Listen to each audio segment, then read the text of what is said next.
fantastic. But today, we're here to talk about cinema.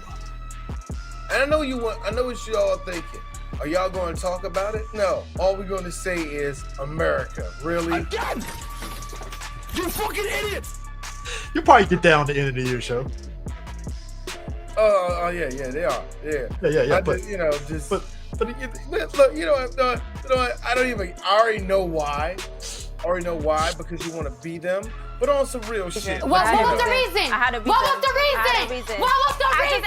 I just explained the reason. What was the reason, bitch? I mean, it is what it is. I know. Ironic is the Afro-Latina that is asking that question. But let me ask you. Because they showed up. I don't know what the fuck y'all niggas is doing. Let me ask y'all this. Heist movies, right? I think we've done a couple of heist movies, including one shitty one, Hurricane Heist. But I have, for me, sir, that was cinema. There were semi trucks. The slowest semi truck chase ever. There was a skull in the clouds, and yeah. And the 18-wheeler got yeeted. Yeah. But here's my thing. There is that was cinema. Okay, C-grade cinema. There is the movie we're talking about today is Heat, and that is cinema heist movie next to Ronin.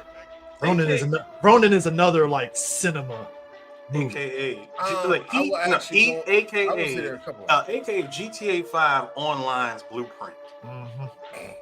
I mean, because there's something to be said about these kind of movies where you get with a crew that's very uber professional, and in this case in Heat, you got Neil McCauley, Robert De Niro's character. He runs a tight ship crew of heist folks, professional heist people, and gotta say, is this peak Robert De Niro for you guys? Just the looks and everything. Bro, this is same year as Casino De Niro. He looked very youthful in this compared to Casino. I don't know, man. I know that's funny because they both came out in the same year. No, anytime you mention age and De Niro, I automatically think about Chris getting mad at The Irishman. So that's why I just kind of chuckled right there. But and Chris along myself, we reserve the right to get angry at the de-aging, the unnecessary de-aging of the Irishman. Because here's my thing. Okay. We told a 34-year-old to run out there and beat somebody's ass, and we're going to clip art the living shit out of De Niro's face onto this shit. That wasn't even a good deep fake, nigga. Let me ask you on this. We've joked at length on this show about how our age, where we were at, is way different than men of our father's age and that group age and stuff. So I say youthful Robert De Niro in this movie. I know he was probably in his 40s, maybe. He had to be maybe touching early 50s. Yeah, I would say early 50s. Maybe somewhere in his late 40s. I'm not really sure. Back then, it felt like Robert De Niro looked youthful in a way. Maybe he ain't, Once Upon a Time in America youthful, or anything. But that kind of look that kind of gave off he has a little right to him, De Niro has weird phases to his career, but this was probably peak phase him because of I would say late 80s to mid 90s was probably peak De Niro going on at that time. So real quick, both De Niro and Pacino were in their 50s when this movie came out. See, they look pretty good for their age at that time. I ain't gonna lie. I don't know, man. Pacino Pacino always looked old to me. Even when he was in Scarface, he looked old. De Niro, at least, I would say. De Niro was he was in his 50s? Huh. Yep, they were both in their 50s in 95. I know. You know what it is? It's because De Niro now, he's gotten a little bit. He's big. He's old man big. But then it's he can actually, maybe take a tumble or two on the ground a little bit, maybe, that kind of. Until you ask him to do The Irishman. Yeah. It's kind of weird though with De Niro. I never took him as a good action person. I feel like he's a guy that does the tumble really, really bad. Ronin was the most active he's been in an action movie. Ronin was really his most active. He's actually running around shooting a gun kind of thing. That's the most active I've seen him. Prior to him filming, he had to do training with Lou Ferrigno. Because that's what every celebrity does. Lou Ferrigno was the guy. It's like, hey, we need to pull some weight. I want to say no, seriously. Every Gen X / Boomer celebrity actor always ran training sessions with Lou Ferrigno. Lou Ferrigno got nothing to do but go to comic conventions. Trust and believe, folks. Lou Ferrigno been going to comic book shows since like the early era of comic book shows. So like he's been around the block in Hollywood. So that actually tracks. Yep. Thank you, Kevin. 52. 52. That's now, real quick. 52. Now, real quick, I just want to go down to just to let you know the people that are in this movie. Oh man. Robert De Niro, Al Pacino, Val Kilmer, Diane Venora, Ashley Judd, Tom Sizemore, Natalie Portman. She's our age, right? So real quick, just gotta say, when I was looking at her, I was like this. Hey D, can I perv on her? Technically, yeah. Why? Was this before The Professional? We're the same. He's like this. D, we're the same age. You can perv on this age of Natalie Portman. Don't say that out loud. was this in that Professional was the year? Professional was the year before. Okay, so she's riding the high off the Professional. Like she's known at that point. Kevin Gage, John Voight, Tom Levine, Wes Studi, Henry Rollins, who I forgot was in this movie. Henry Rollins is a thing in the 90s, folks. Dennis Haysbert, Hank Azaria, Tom Noonan, William Fitchner, McKelty Williamson, Jeremy Piven in a role you have to blink twice and go, that's Jeremy Piven. Xander Berkeley. Tone Loc, a person that we mentioned a long time ago on Three Black Geeks. When I forgot what movie we was referencing, he was like, black man. Ricky Harris, that's who that is. Yeah, Ricky Harris is in this. I don't know what we was talking about. I really don't know. But we was all searching for it, and I forgot what it was like. Nigga, that's Ricky Harris, nigga. By the way, no. We said Ricky Harris, Hard Rain. Yeah, it was Hard Rain. He was in, but Hard Rain was later. This was actually Ricky Harris's third movie. Ricky Harris is kind of bit. Isn't he more like TV? Because I remember he was in High School High. I remember he was. I would say my fondest memory of Ricky Harris was when he was the host of Def Jam. Or Simon Says, he was in that movie. Oh yeah, and I forgot he was in. He was in it, but I just remember him more for being the host of Def Jam. And Amy Bremen. Was he stand up or was he just? He was the host. No, I'm saying, did he ever do stand up? Yeah, he did. He had to. He definitely had to do stand up because every night. For every episode he came out, I'll never forget it. Well, like one of my favorite jokes from him was when he came out. He's like, shit. This looked like a big ass Negro meeting. He's like, I'm just waiting for someone to come out on some slave shit and be like, we leaving tomorrow. Be on the other side of the road if you want your freedom. Hey, you better stop laughing and be on the other side of the road. They're gonna cut off your other foot. Tevin ain't lying, dog. It is like Copland. Copland was like, yeah, just give me all the character actors. Just give me all of them. And the one person I forgot to mention. Yeah. Real quick, the one person I forgot to mention was Amy Bremen. She judging freaking Amy is in this movie. so it's like, yo, there's a lot of people that are actually in this movie. And you're right, yep. Bones. He was in Bones. Thank you, Tevin. Yeah. That one of many Dane jokes that's actually not bad. It was actually a funny joke. If you haven't noticed the name. Yeah, where's the van? Where's the van? It's the whole reason why I put that on for my name. I didn't notice that until you pointed at it. Usually I see the joke and I go, ha, ha, ha, ha. I didn't read it today for whatever reason. Thank you for that. Now, here's my thing. What I love about this movie, this is one of those movies. I got this on Blu-ray. Did they do a 4K for this yet? They had to. Yes. Okay, I need to get that. But it seems like a movie they had to do that. The thing that I like about this movie is one of the things I appreciate about this movie is like as you grow up, like when I first watched it, you watch it like, oh shit, guns, heist, and that kind of shit, right? But then as you grow older, you keep watching it. There's subtle moments about the movie, at least for me. I like how you saw the characters' like lives outside of the shit that they do. Yeah. I was, and again, so the GTA Online blueprint. That's what this movie is. and knowing this now because we're older men and stuff, and we get it. I was looking at it. I was telling myself at the end of it, I was like, "Well, D, you see this movie in a whole new light." I do, yeah. So what you think of the movie? I gotta be honest, I didn't like it. You didn't like it? Why you didn't like it? D? I don't understand why you didn't like it. It like I just say it like I get into the movie and you know they're just talking, and I'm like, "What's going on?" I'm like, "What are you talking about? It insists upon itself. What it insists upon itself." Like I felt myself making that argument, and the only reason why I did that for only one reason why. Hey yo, Michael Mann, hurry the fuck up. Get to your Yeah, point, nigga. yeah, That's it. yeah, That's yeah. the only reason No, why yeah. I say that. It's the but I'm Miami. saying- It's the Miami. no. See, but here's my It's a see, great no, flick, yeah. no. This is my honestly. This is my rebuttal to that because D, when you said I forgot this movie's almost 3 hours long, I said D, it's 3 hours that goes by quick. You'll be I fine. wasn't. No, it wasn't that. No, it's not that. It's the pacing of the movie where it insists upon itself. No, because my thing is There's why like I'm one. saying, Or, like, it there insists are upon there itself. are one or two parts where it does do that, but no. Like by the time I would say this, you want to know where? Okay, you want to know where the movie? It doesn't like, have to end to me. Where No. it's like, You want to know? okay, You want he's to know? dead. You want to know where the movie like really just steps on, like goes pedal to the metal, stepping on the gas.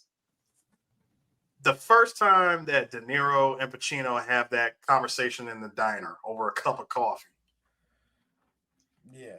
That conversation between the two of them, I'm Oh, like, okay. that is peak. Like, holy shit! I Like, actually like that part of the movie. Everybody loves that part of the movie.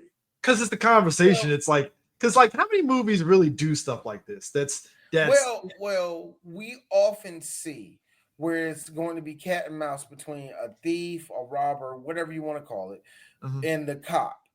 Every now and then, you get a moment where Zenigata looks across the table to Lupin, and they're actually having an actual conversation. It doesn't happen a lot in fiction, but because it doesn't happen a lot. But when it does, usually it's some of the best dialogue, or at least some of the best character building parts of the story. And in this case, it's just cool because it's like, just gonna let you know, if I come around that corner, if you see me coming around that corner, just got a question. If it's like me and there's a chick right there, I'm just gonna be honest with you. I'm just gonna shoot past the bitch. I'm gonna go right for you, bro. It's gonna be the same thing. Well, I'm just gonna let you know, I'm gonna use that bitch as a shield. So, assalamu alaikum. I mean, look. There is a weird. If you are a detective, it's always cool when you see a detective who's been chasing somebody. It's like because the asshole move, I'm gonna arrest you right now for no fucking reason. But no, I don't need to do none of that. We're men. Let's talk like men. That's it. Let me get a cup of coffee. When he pulled up on him and said, "Can I get you a cup of coffee?" I was like, "Oh shit!" Like he didn't even fuck with them. He just said, "Let's talk." I mean, first of all, you managed to chase him down in a helicopter. He wasn't in the copter. Remember, he got picked. He got picked helicopter and he goes to another car just to catch up with the whole situation. It feels so lazy to me. But when once he got in the car, he caught up with him and pulled him over and said, "Hi, how about buying a cup of coffee?" Like, yo, man, you hopping in that helicopter is like fast travel. That's so unfair, nigga. Like, no. But I would say this though, like when you have out of his crew, I was very fascinated with the Chris and Charlene relationship because it's like, and I think that's the other thing about this movie too. You kind of see the men characters actually get vulnerable in a way because you see Pacino's character Vincent, like he's like talking to his wife, and it's like it's very much a stereo. I forgot who it was, but like the stereotype of like the cop that's so engaged in his work that he has like multiple divorces, and it's a stereotype that a lot of movies and television shows do with those type of cops. Like, all right, cool. And that was Diane Venora. Diane Venora as the Justine Hannah. Yeah, and she said, it took me a while to understand this. I actually understand this now. Mm-hmm. When am I going to have you? When am I going to have you? And men, because we're men, all of a sudden we turn into Kiryu Kazuma with a cigarette in our mouth, like, I told you when you married me, I'm also married to the streets. I will be that way forever. What the woman is asking for is, yeah, I know that. Make When are time a you little going to bit. be here? And and here's the funny thing. But I get it. Yeah. It's a noble question, and I like how, like, because even Kristen Chanel, like Val Kilmer and Ashley Judd's character, right? His wife is literally just asking, look, I don't give a fuck that you're a thief. I know you're a thief. I don't give a shit. You're coming home safe. We got money, fine. But hey, man, you being a degenerate gambler, like, can you just stop that at least? Can you stop that? My man Can you said, just stop that? Son, That's it. my man had nerve to wake up at De Niro's house and say, Vegas and Super Bowl clean me out. I'm like, dude, how many heists did y'all? How many jobs did y'all pull off for you to lose all that money? He's a degenerate gambler. It's the high of the next chase. Hold on. Energy. Wait, because what I would have needed for this, real quick, I just needed Joe Pesci to be here just to look at, just to look at Val Kilmer and call him a fucking degenerate. I needed that. But D is right there. The energy in this picture, though, is like, Eric, I gotta be real with y'all. He go upside her head all the time. Oh yeah, he is. But yeah, that's the thing. And the funny thing, the crazy part is, his wife is just like, look, you did that heist and we only came home with $8,000. She was just like, okay, we got $8,000. That's cool, but like, can you at least just not gamble? I don't give a fuck. Just don't gamble. She wasn't even asking much of anything. It's just like, don't gamble. And my man threw the glass and was like, this ain't enough. I'm like, come on, bro. No, Chris. She should have been like, look, here's $100. Hit the slot machine. Whatever happens, happens. You ain't getting no more. You think that man is going to? That man will punch her in the face. Here's some bottom shelf vodka. Here's some bottom shelf vodka. I'm gonna push you out in front of the nearest casino and give you $100.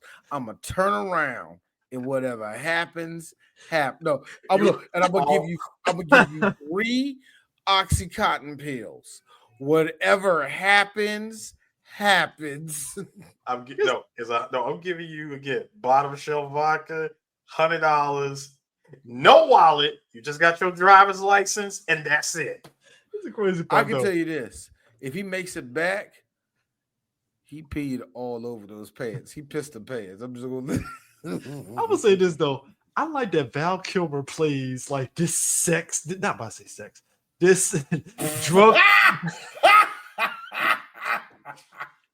This drug-fueled man plays sex, guys. Look at the cock. He just plays. This drug-fueled maniac white guy that can kill you. That is dangerous. That is dangerous, right? That's a dangerous like a white man guy to me, but I'm chink. Because it's like when he's. It's like when he. Sounds like a current year voter to me. When my man Neil asks him to do some shit, he just boom, he executes that shit. Even that gunfight at the end where he's like fighting for his life, it's like, yo, that's a guy I do not want to shoot back at because he will kill me immediately. That's a dude that got kicked out of the army. That's a dude that doesn't passed miss. All the shooting drills. That is a dude that does not miss. I like to see Val. Look, Val Kilmer to me, I actually love him as just an actor. Great all around. I know a lot of people be like, "Oh, I love him in Heat." I'm like, I like him in Saint personally. Val Kilmer gets shitted on for all the wrong reasons. To me, he does get shitted on. I didn't know. I think, like, I'm being serious on that. I didn't know people shit on him. People shit on him for wrong reasons, and I think it's because they found out he had neck cancer. A lot of that changed over. Much like people who did make fun of Brendan Fraser changed up their tune when they found out what he'd been through. So Michael J. Fox. There were people, you still make fun of him. Remember, you fucking asshole. Chris makes fun of his Parkinson's. You know that, right, y'all? That is the dirty secret of Chris. Hey, D. Cat's out the bag. Hey, D. What am I? Don't do that, Chris.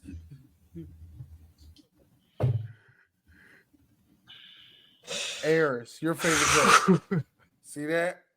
Yeah, but this is the one I write with. Yeah, I heard it in your head, Chris. I'm sick of this nigga. May of 2013, Kilmer lobbied Congress on behalf of the EACH Act. What's the EACH Act? It was the Equitable Access to Care and Health Act to provide additional religious exemption from the individual health coverage mandate of Obamacare. Oh, that's great. That's great. That's great. Cool. It's cool. Obama. Hope y'all niggas voted. Speaking of which, hey y'all, real talk. I didn't want to talk about it, but I gotta say this. Just gotta say this on air because I know we got fans from that state.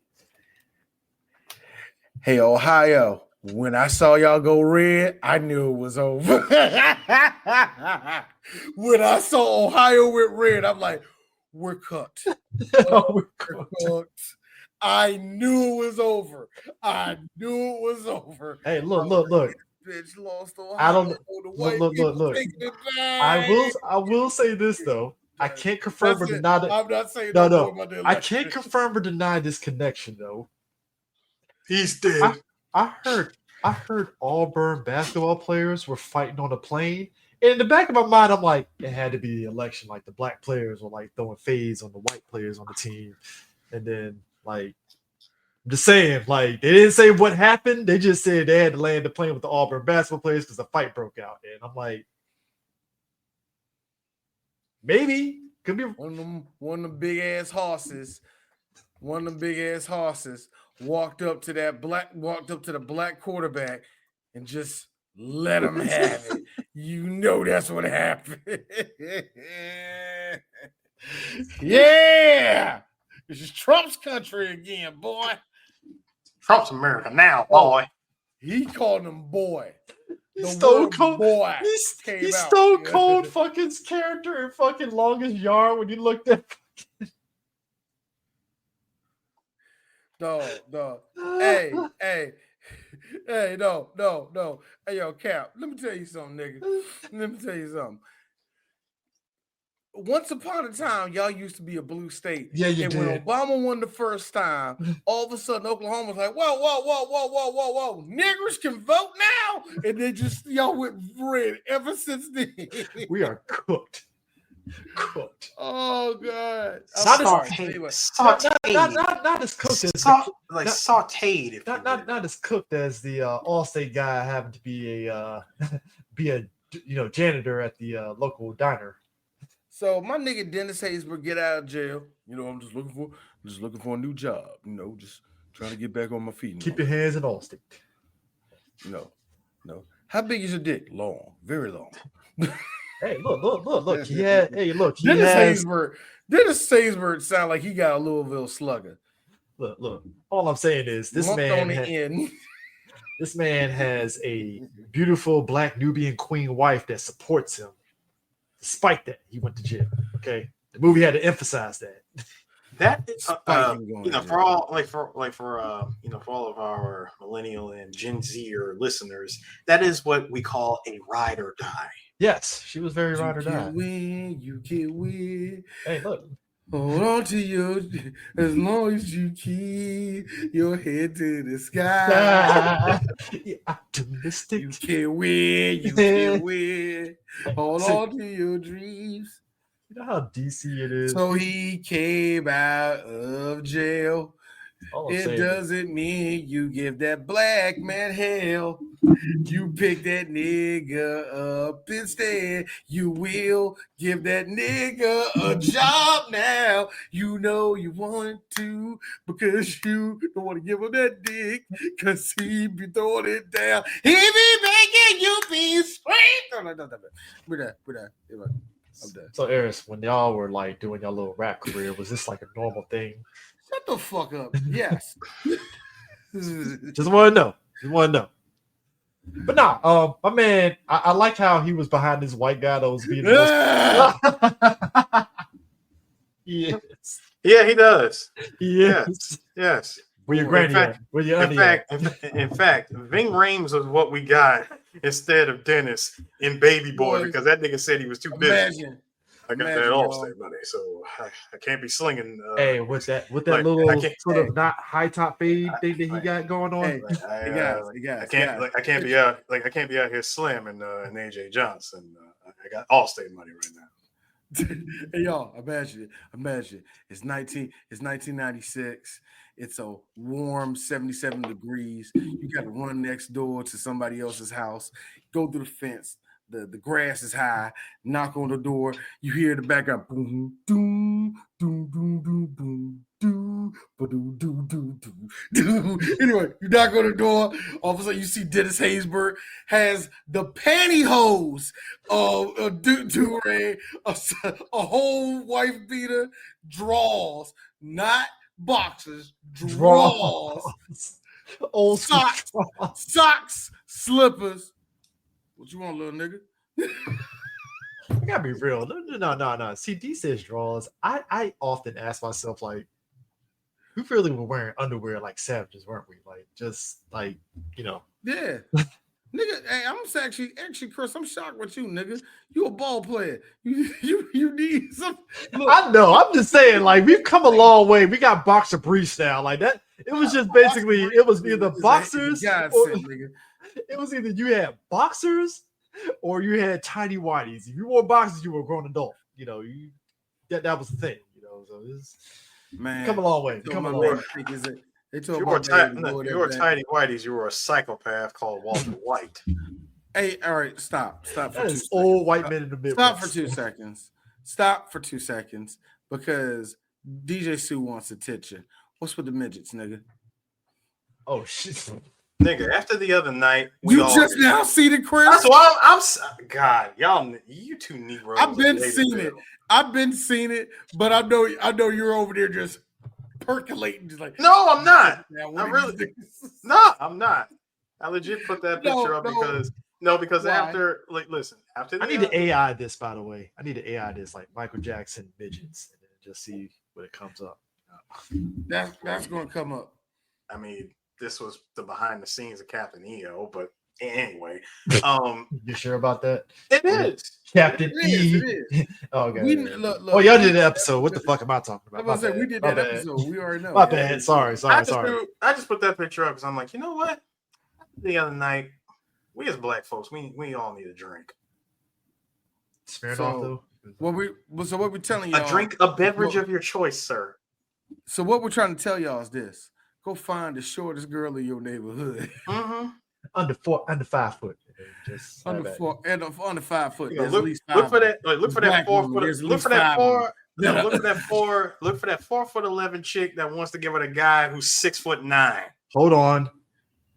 Current events in play here. If you're a white guy that wants to do that, you're gonna have to like come correct. You see, and actually, white guys, I want to talk to no black women. You gotta for the next 4 months. Actually, I don't know 4 months. 4 months. No. I'm going all the way with it. I'm going all the way with it. Nope, I'm going all the way with it. You can't talk for the next 4 years. Oh shit. Eris, I second your segregation of I second your segregation of interracial marriage because that's what Project 2025 is probably going to do anyway. I'm just saying. Sorry, a Negro and a white. I'm just saying. Put him in the back of a paddy wagon now. I'm just look, both man. of you going to the who's. No. Listen, I've said it plenty of times before this podcast. Consequences. I mean, actions have consequences, pimp, and that's the penalty right there. You go and blow that shit. Like I said, I hope that 50 cents on gas was worth it. Best I quote hope ever. that meme of Trump doing this was worth it. Hey guys, y'all know how tariffs works? No, you don't. Anyway, heat. Motherfuckers you got motherfuckers out here making $35 a year talking about my taxes are gonna get saved. Shut the fuck up. Hey, no, it's Joe the plumber 2.0. I'm gonna rent out a Ferrari one weekend. That's what you said with your stupid ass. Y'all guys remember Joe the plumber, the guy that was like, Obama's gonna raise my taxes. Obama's like, how much do you make a year? You're fine. How much you make a year? All right. I think you need to sit your monkey ass down. Oh, I'm telling y'all. The I'm eyes, telling y'all. Obama's eyes said that, but he had to be diplomatic. When he hit I'm when he hit telling him y'all. with that, when he hit him with that, who said that? Who's out there? Who said that back then? Why? Who are you? I'm telling y'all, we need Gavin Newsom to come into the motherfucking room, pressing the triangle button, hitting heat mode on niggas. We need that in America right now. Like American Psycho. It's really American Psycho Bateman minus the serial killing. It's just like, boy, Gavin Newsom is the white sociopath that we have been looking for. Hi, I'm Gavin Newsom.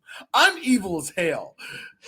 Do you like Huey Lewis in the news? No. I'm Democrat. No, it's like this.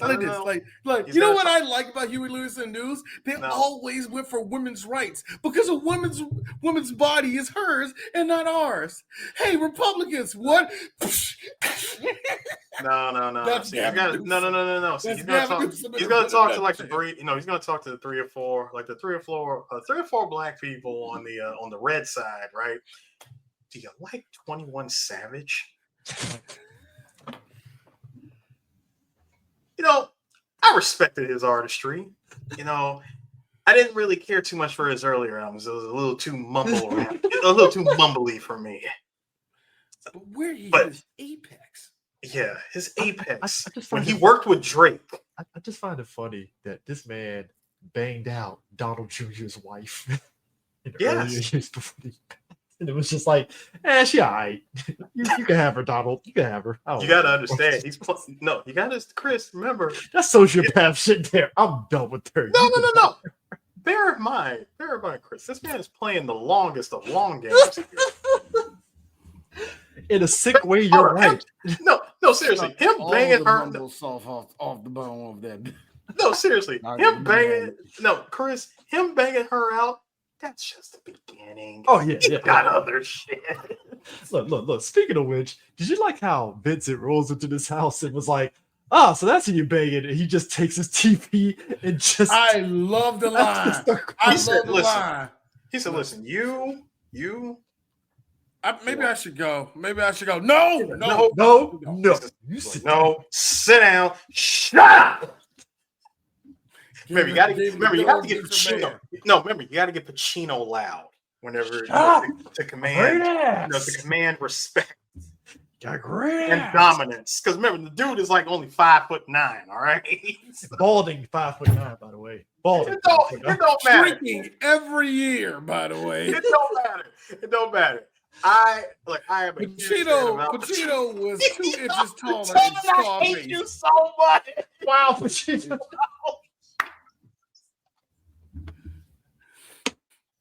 Look, I wish we had a picture of Pacino in Devil's Advocate, like. No. When he said listen, I can ignore you fucking my wife. I can ignore you sitting on my couch, staying in my soon-to-be ex-wife's home. But what you will not do is watch my consent. It's a man with standards, all right? Yes. Standards. That man took that $300 at the time, 19-inch TV. With a VCR on that bitch, by the way. With the VCR and rabbit. With the VCR on it. That's a man. Like, I want people to understand. Hey, look. Look, all I'm saying is this. That is a man, like I said earlier, this is a man, the trope of the cop that works his job so much that his wife is dissatisfied. That's a man that just knew it was going to happen and was like, look, I know you're going to bang out a dude behind my back because I'm working like 15 hours out the goddamn day. All right, fine. But what you're not going to do is fucking disrespect my home looking at my goddamn TV. Hey, making breakfast for this motherfucker? Fair statement. She made breakfast for him. That's an insult, honestly. It's like, no. Look, Hold on. I see that coming. Let me tell you something. The sound of a hurt Pacino was this. While holding the TV and walking out the door, looking at her in the face and going, "Never cheated on you, bitch." Dude. Here's a subtle thing on that scene. The plug is just dragging on the fucking. Yes, it is. Get on the ground. The best part is, even I'm looking at him like, Pacino, you know you ain't gonna keep that TV. Yeah, Ain't no way. Ain't no way. You're not taking the TV. Here's a wild. Man got down 3 blocks. That man picked up that TV. Hey yo, that nigga picked up his TV. No, the shit cries in NTR.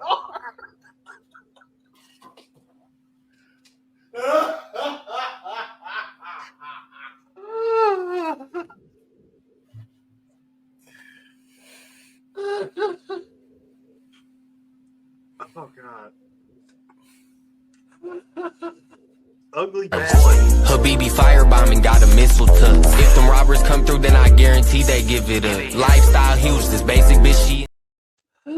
Ugly bastard intensifies. Oh Jesus Christ! I got word from my friend that they're mad that we're not using the Korean junk no more, but they're glad that we're still using homeboy dancing. I was look, Listen, we can only get content ID but so many times. No, I would just say this.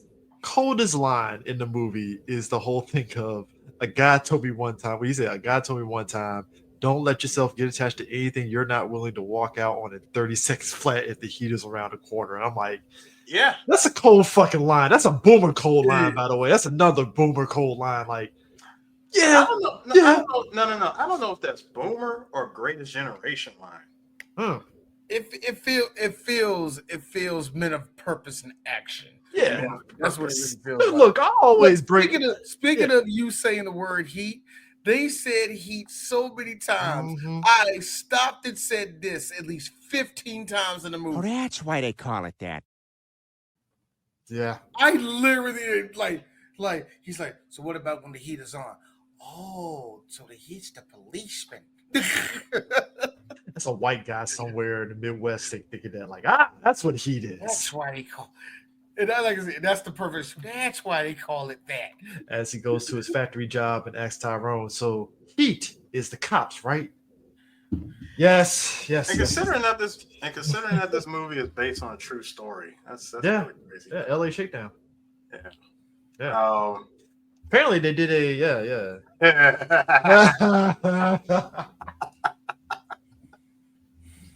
Y'all want to tell them? Hey, DJ Super Smash. It's this wonderful thing that I need you to do. I need you to go into Google and just type in what is NTR in Japanese.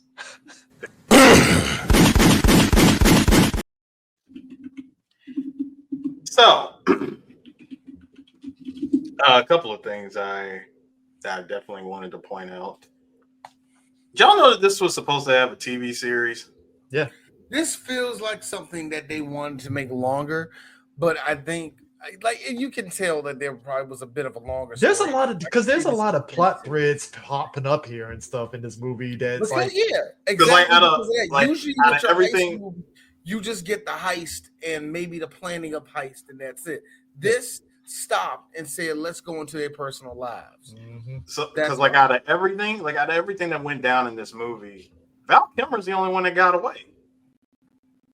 Yeah. He's the only one that gets away. To find out what actually happens to him, you have to read the book called Heat 2. Oh, they're doing a movie actually. I don't know if they're still doing it or not. No, they are doing it. They are. It's officially confirmed. Uh-huh. So here's my question. How faithful are they going to be to the book? Don't know. That's up in the air. Because that book told a whole story that actually took place in the past and in I guess in the current year. Supposedly they're doing a thing where they're casting somebody different. Well, they're recasting Val Kilmer's character because obviously Val Kilmer isn't, but they're kind of keeping. So it's kind of like one of those they can use that same actor to do the flashbacks and then flash forward kind of thing and stuff. So I mean, it could work, and I think it could work and stuff. But you're right, he does get away. I think despite his chronic gambling, I like the vulnerability of him. Like, yo, I still love this woman, the child of my Bro, kid. Like, it's. that I mean, scene. No, that's that real. Scene, no, that scene when he said. That scene when he said. He was like, "Listen," he said, "Look, man, the sun rises and sets on my wife. Period." I do like the investigative side of De Niro when he goes, "You don't have anything on the side?" Like, no. You sure? No. What about your wife? No, she doesn't have anything on the side. You are absolutely sure that she doesn't have anything on the side.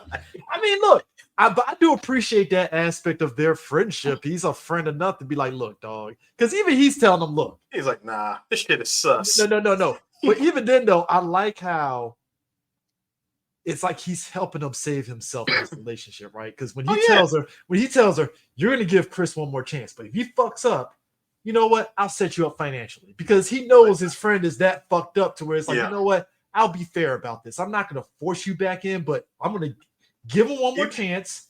I talked to him, squash this shit. And it's even like, all right, like cool. even when he confronted her, sees dude coming out of the hotel room, and he's like, "Who is he? Who is he? Don't you fucking lie to me. Who is he? I need to know who he is." So she tells her who he is, yada yada yada. She says all that by shit. De Niro many times. And then, and he's like, "Okay, listen." He said, "Listen, you're gonna go back, squash this whole thing.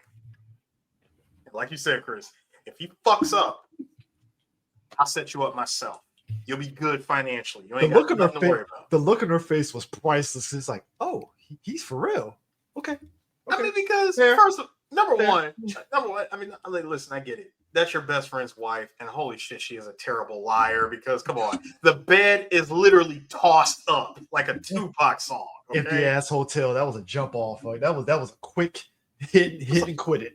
Like she talking about talking about this dude's like a fucking wholesaler of like a alcohol or whatever. I'm like, the fuck were y'all meeting in a shady ass hotel to discuss? Gotta be honest with you. Looks wise, that's a downgrade from your husband. That's kind of fucked up. You would think you would kind of go up, right? Like if you're gonna do it, you gotta make that shit worthwhile. Like, nah, not if that shit is just physical. I'm trying to fuck. If it's just if that shit was just physical, if it's just physical, then nah.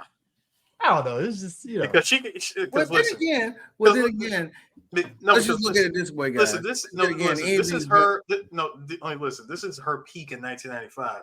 She can easily go out and get another one. I mean, yeah, it is mid 90s Ashley Judd. Yeah. I was gonna say this though. It is kind of funny though. We say all this. It's like Val Kilmer was a degenerate drunk, so yeah, I'm not saying it's better. But still, it was just kind of like that whole dynamic was just funny because it's like at the end of the day, she's his ride or die. Because like I said at the start, she don't give a shit that he's a thief. Like it's whatever, right? She really did.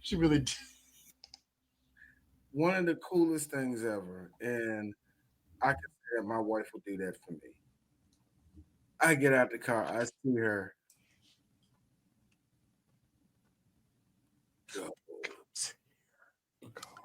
Bro, she hit that. He like, oh shit. Yo, hold on. Did you like how he popped up with that freaking Batman Forever ass haircut? Right? Hey, look, Val Kilmer was the guy. Like he was the guy in Hollywood for a moment. I really did want to know. I was like, yo, Val, were you in between movies? Hey, look, he banged out. Schumacher call you early. I gotta be honest with you. We know he banged out Elizabeth Shue after the same. You know that, right? Come on. Like, I don't know. I feel Elizabeth Shue back in the day was like, look, I hate saying it like this. She was the one, if you ask her good enough, you can get it. But at the same time, I feel like she was like, no, I'm seeing like a 50-year-old man. When she was like in her 20s or something. Elizabeth Shue came off like that. You know what I mean? Like, but she was right or die when she did that whole thing, and then you see him like, you know what? I'll go down the street. That's the funniest shit ever. I'm gonna go down the street. The one thing I want to talk about is something that's very interesting. Well, the main thing that everybody loves talking about is the shootout that happens at the bank. Oh man, that is. I'm now, Eris. I know you probably want to break it down. I just want to say this one thing about it though. I was watching this thing with my son. My middle child. He's probably the one that's more like me when it comes to movies. Like they like analyzing it and sees different shit. But he loves John Wick, and he seen that scene and he really liked how. Just like he was like, the guns are so loud. That was the first thing he noticed in the gun because it ain't like pow pow pow. It's like, like look at the guns they were using. It was powerful. Yeah. Everybody's using M4. You know what I mean? Like that. So it's funny you say that. The sound design. Heat is recognized for its realistic sound design, particularly during the iconic bank heist scene. Real gunfire sounds were used to capture the intensity and chaos of the shootout. Yeah, Michael Mann has done that. Even look, feel what you feel about Miami Vice, but like he actually captured the guns fight in a very realistic light. By the way, I'm not a fan of it. I understand why people do like Miami Vice, though. I'm not that cold to it. It's basically watching. What I'm super shocked though, Chris, is that it made budget. Like, really? Like, yeah, people like Miami Vice. I'm shocked. It cleared it. Miami Vice is one of those movies where people had an expectation that it was going to be like Bad Boys, but what Michael Mann did was literally take an episode of Miami Vice and just extend it into a 2-hour movie. That's basically what he did, and it fucked everybody. It really messed everybody up because it's like it wasn't a bad movie. It was just like if you went into it expecting it to be like the usual like movie that is about like an old property, he just went in a different direction with it. It just kind of killed people's expectations. Because think about it, Charlie's Angels, fucking, Chips and all those movies. They always did it in very wacky ways, and it didn't feel like it really hit to what those like properties were. So when he did Vice, it was like, oh, he went with a way that made it feel more organic, more authentic. Yeah, that's what he did. So like with Heat. Like what Dee was saying with his son about like how the guns are very loud. It's like, look, these were military grade guns that they were using. So yeah, like that shit's gonna be loud. It's gonna be like crazy, and you're gonna get the power in it because look, they were fucking up the police cars that were coming there from a distance. Thank you. And the one thing that he also liked when he looked at it was he liked how he was really into it because like is he gonna make it when you see Tom Sizemore eating in the head? Still, it was one of those things like because my son was like, "How in the world is he shooting and he not get hit once?" And the second he said that, Val Kilmer goes, "Oh!" Like I was like, "See." He's like, "But nobody's reloading." Fair. No. Val Kilmer did. Val Kilmer. Yeah, he did. Yeah, I'm about to say somebody reloaded. I mean, he's just not gonna run. Hold up, you're just not gonna run out there with a trench coat and a freaking chest full of mags and not reload. And I think this was a different because you think about this was definitely a different kind of like cops and robbers shooting because we think of cops and robbers shooting. They got little fucking Beretta pistols and pew, like that. He was like the first. Yeah, but like he was the first time I watched. But that's the thing. He was the first movie I remember seeing where to see that shit really be on some like video game violent shit. Like it wasn't no pistols that they were shooting. It was like, yo, this is crazy. Chris, you were in the area when it happened. Eris probably vaguely remembers this. We had 4 banks in the area get hit in that type of style. Remember it happened in Bethesda. It happened in Bethesda. Then it happened like in Silver Spring. Then it happened like it happened like in Hyattsville. College Park, Hyattsville. And it's something like that. Yeah. And they hit these banks Heat style, straight up. Yep. AR-15s, super organized, in and out. Like and they took significant amount of money. Yeah. But and the one thing everybody always got to remember is that they're insured. Your money's fine. They're like, you know what I'm saying? You're fine. And bank robbers always say that to everybody, not as a cliche, but as the truth. Because you know how some people's like, no, I gotta fight for my money. Stop. Your Your money is your Your money's money is assured. assured. your money is Like, data stop too, that. by the way. So you It's know. very- That's them. Thank you, Chris. But yeah, they're trying. That's basically the bank robber telling you, don't be a fucking hero. Your money's fine, dog. You know what I mean? Like, It's also very funny that you mentioned, you know, like your son's like in John Wick and them questioning that whole shootout scene, because check this shit out. Keanu Reeves was offered the role of Chris, but this seems like a movie he would have been offered. this is like he was offered the role of Chris, but he turned it down in favor of playing Hamlet at the Manitoba Theater Center, and as a result, Val Kilmer was given the role. I would say this though. I think here's what would have been weird for me. I don't know if Keanu would have been able to play like a drunk, degenerate gambler. Like, and maybe that's because the roles that he plays, whether it's like Bram Stoker's Dracula, like we joke about Denzel being Denzel. Keanu kind of had that problem to me, where it's like even in Bram Stoker's Dracula, it's like I just see you as Ted from Bill and Ted, but like I know you're acting. I'm not even gonna take that away, but it's like, I mean, hold on. We're not gonna give him the speed credit. I mean, yeah, but it was still the same. You know, it's like back in the day, the critic made fun of Keanu Reeves. It's like we go to this new Keanu Reeves movie, The Merchant of Venice. If you poke a man, does he not like Blade? If he does this, does he not like do that? If you give a man something rotten, does he not like blow chunks? That was the knock that they always gave Keanu Reeves. That he sounds like a surfer.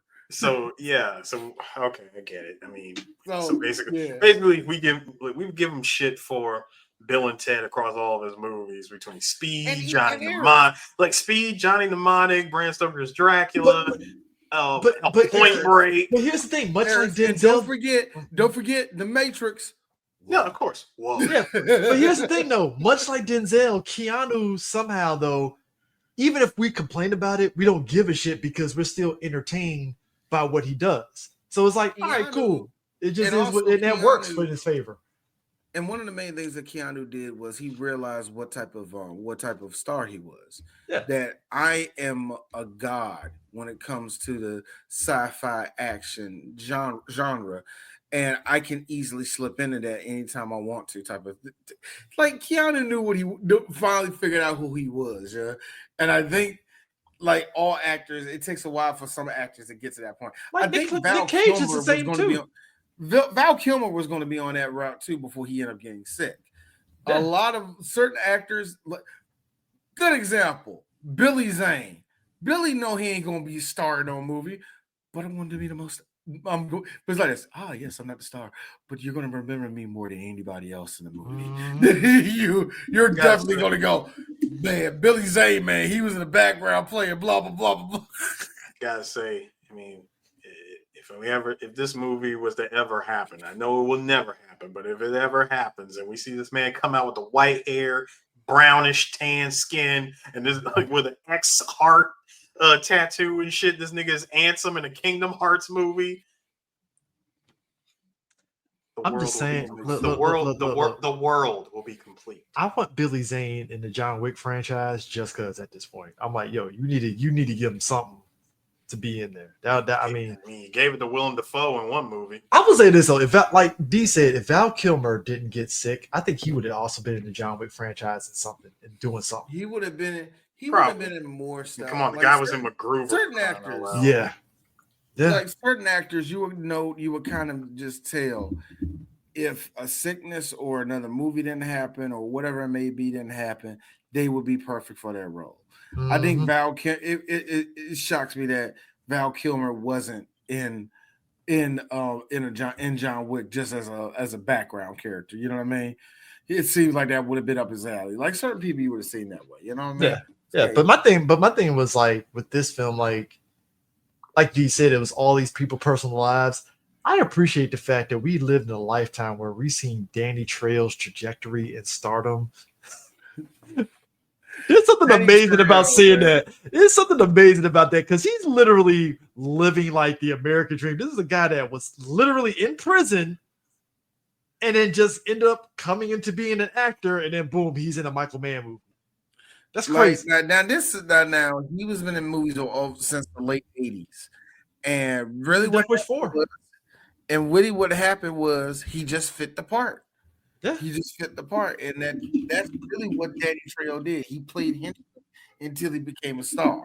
And it's just just a really cool come up for Danny Trejo, man. He's played different. He's never like it's funny with him is like it's like he never fell into that trajectory of just being like the Mexican henchman. He actually was more than that, and I actually appreciated that about him. I'm pretty sure this. I'll say this, like I said, it took him a while to get out of it though.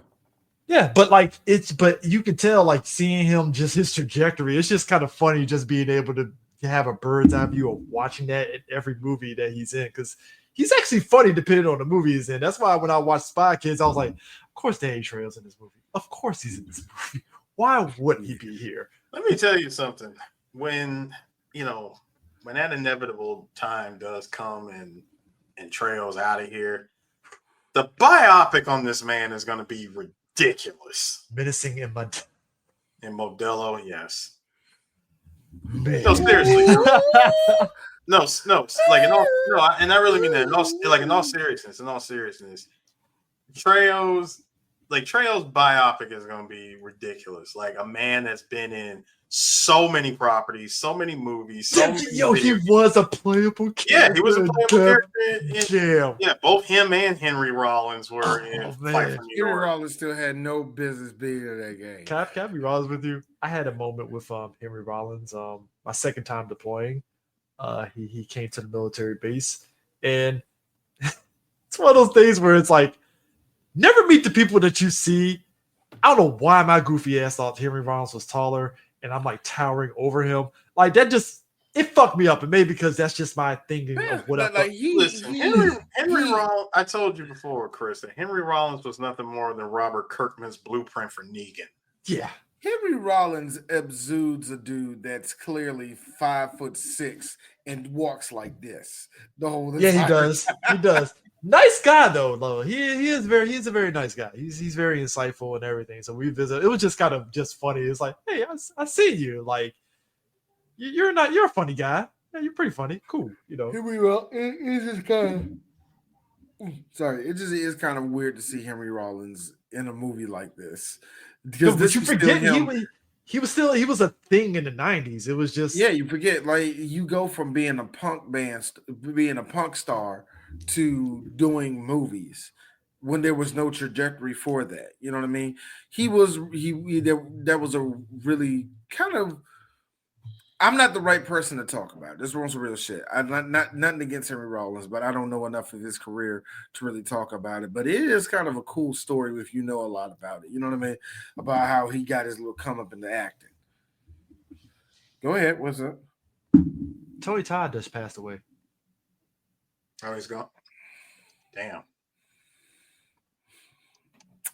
Tony Todd. Ah, damn. Man. He's gone. Wow. Well, Three Black Geeks was planning to have an interview with him this summer. BlurCon was right there. Listen, let me tell you something. I'm gonna tell you something real quick. Number one, when I was first told that BlurCon was trying to get Tony Todd, I was told about this almost 2 years ago. We were just having a conversation, and when I found out then that he was sick, and I found out again, like what he was sick from, I was like, oh, like how serious is it? Like, you think he can beat it, or is he on his way out? I was told it's looking like it could be any day.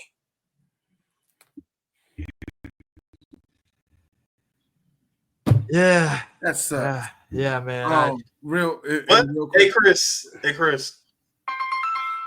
Ah, shit. That was perfect timing, but no, but Chris. Hey, look at it like this, bro. At least we got that captured video of him saying "We are Venom" at San Diego Comic-Con last year. That was great. That was. I will say Tony Khan doesn't know this. Whoever, but whatever. Actually, it's not a big deal. Sad to know about Tony Todd dying in the middle of our show. Sorry, I got the notification just now, so that was I mean, But speaking of which, look. Habibi firebombing got a missile to. If them robbers come through, then I guarantee. Okay, I said this offline, but wag it out. I'm glad D put this up finally. So, John Voight, what was this? This is a different look for John Voight. That's a dude that collects or has gambling debts. Jesus! Look, Sue said it best. It's like redneck Ocelot. Yeah, just the old man Ocelot here. John Voight in a Metal Gear movie, made for TV movie. 3 years before Metal Gear Solid even existed. How about that? I gotta be honest with you though. I ain't gonna lie though. I know I was cracking on this, but at the same time, I'm like, I need to know who was in the wig department on this. Because if you look at this, it's like if you take the mullet off, it looks like he just has regular short hair and just a mustache. That's it. No, actually, this is what happens when he unclips the freaking hairband from Anaconda.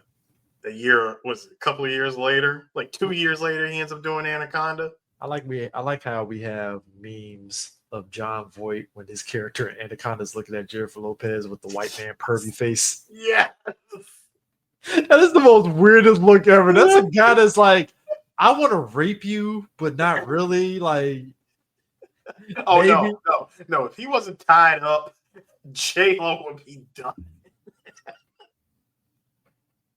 I'm not advocating for any of that, but I'm really not. But I'm just saying. For anyone who's never seen that movie before, watch Anaconda.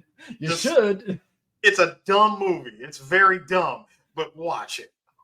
Ice Cube's in it. Yeah. Ice Cube. You did not yay, nigga. But I'm just saying, if you want to know the origin of where that meme came from, John Voight, Anaconda, done. John Voight plays the character that's sort of the median for the heist. He gets them their money, and what happened was what they stole from the armored truck. This movie's Colonel Campbell. He really is. I was going to say the same thing. My man, so he's right wing raiding. Tevin, you was on fire tonight, son. Well, look. I mean, the mullet kind of. Oh God. What's the name of that song from Metal Gear Solid Revengeance? Oh man. They got a Metal Gear here. That's a dude that got to pick up his stepdaughter. That's a man that looks like a fucking old white degenerate gambler. And don't he he drinks cheap vodka. Hit me. It's 21, sir. All my exes live in Texas. Sparks a story for this man. Did I tell you about the time that I knew? It's a great value, Sam Elliott. That's what that shit.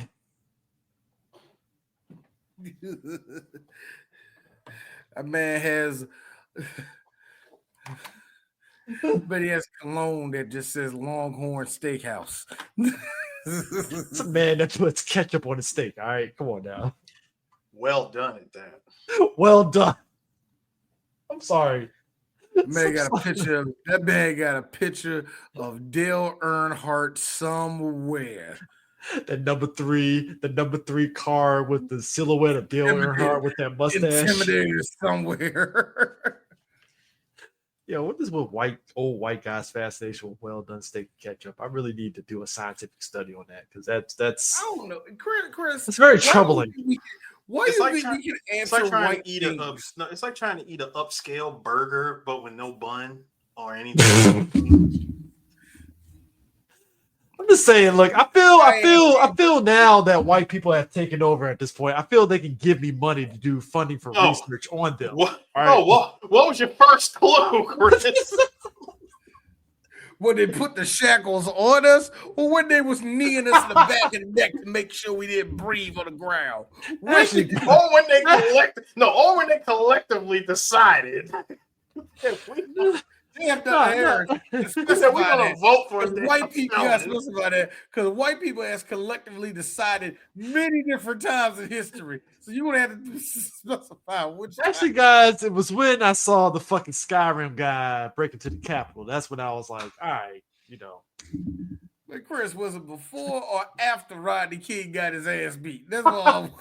Actually, after I had an enlightening moment here. Oh my god, man! Remember when they ain't Breonna Taylor, but the other homegirl was sitting down playing Sandra Crash Bland? Bandicoot. It's not Sandra Bland. No, that girl was like a little playing bit Crash of Dead Island Bandicoot. on the PS3. You know what I mean? And here comes Serpico, shoulder blocking the door, nigger. Like, you know, like what is it? Dead? Was it dead? If anybody know her name, tell me, man. Yeah, you know what I mean. Well, like, what about the time that little nigga named Tamir was on the fucking playground going beep beep beep beep beep, and the cop was like, coon, pop pop pop. Was it then? Well, you know, D, you gotta understand, Tamir Rice, you know, had dragonfire rounds in his gun, you see, and then And that shit spreads. it's just spread. So white people freaked out. There were children playing. I'm sorry, dude. There's something to be said. I'm sorry, there's something to be said that you're a white person that is so fucked up. That a 10-year-old who you were a kid at one point playing cops and robbers, and somehow this black kid couldn't even get the fortune to play cops and robbers. You shot his ass. Like, you know, What's up? It looks like we're gonna have to use it. Aaron. All right, Vince, hit him in the head, right between the eyes. Good shot. Okay, he's dead. Let's go get him. That's another one for the fire.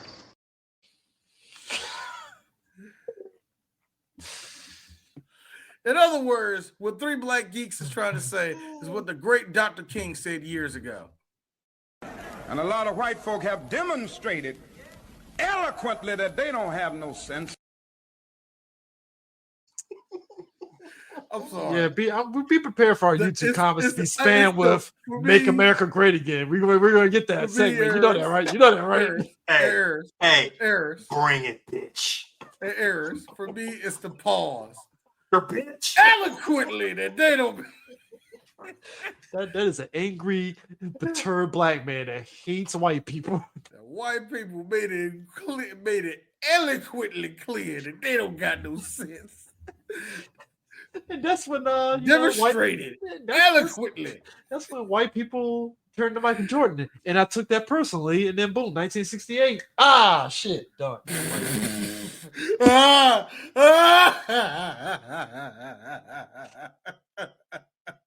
Yeah, it's just hey, look.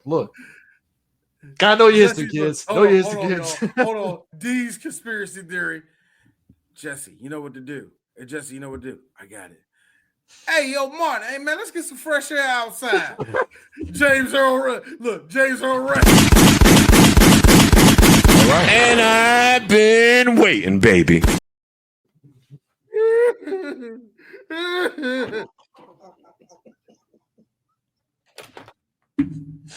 Please clip this.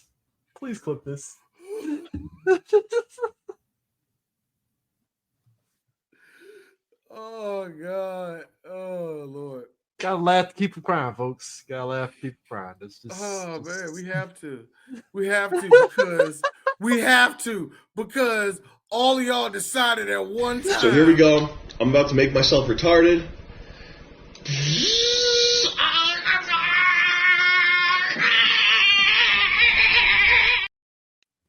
Trey ain't lying.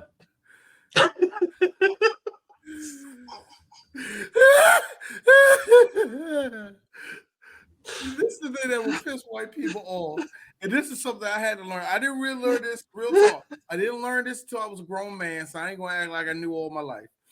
But this is what I found out as a grown man. Dr. King, Martin Luther King, hated white people. I gotta ask He y'all said this. that black kids and white kids can hold hands. He was only saying that because he's trying to preach to people on some real shit. You know these crackers lost their damn mind. Gotta be honest with you. Let me ask you this. Dennis Haybert, block of charge. Block of charge.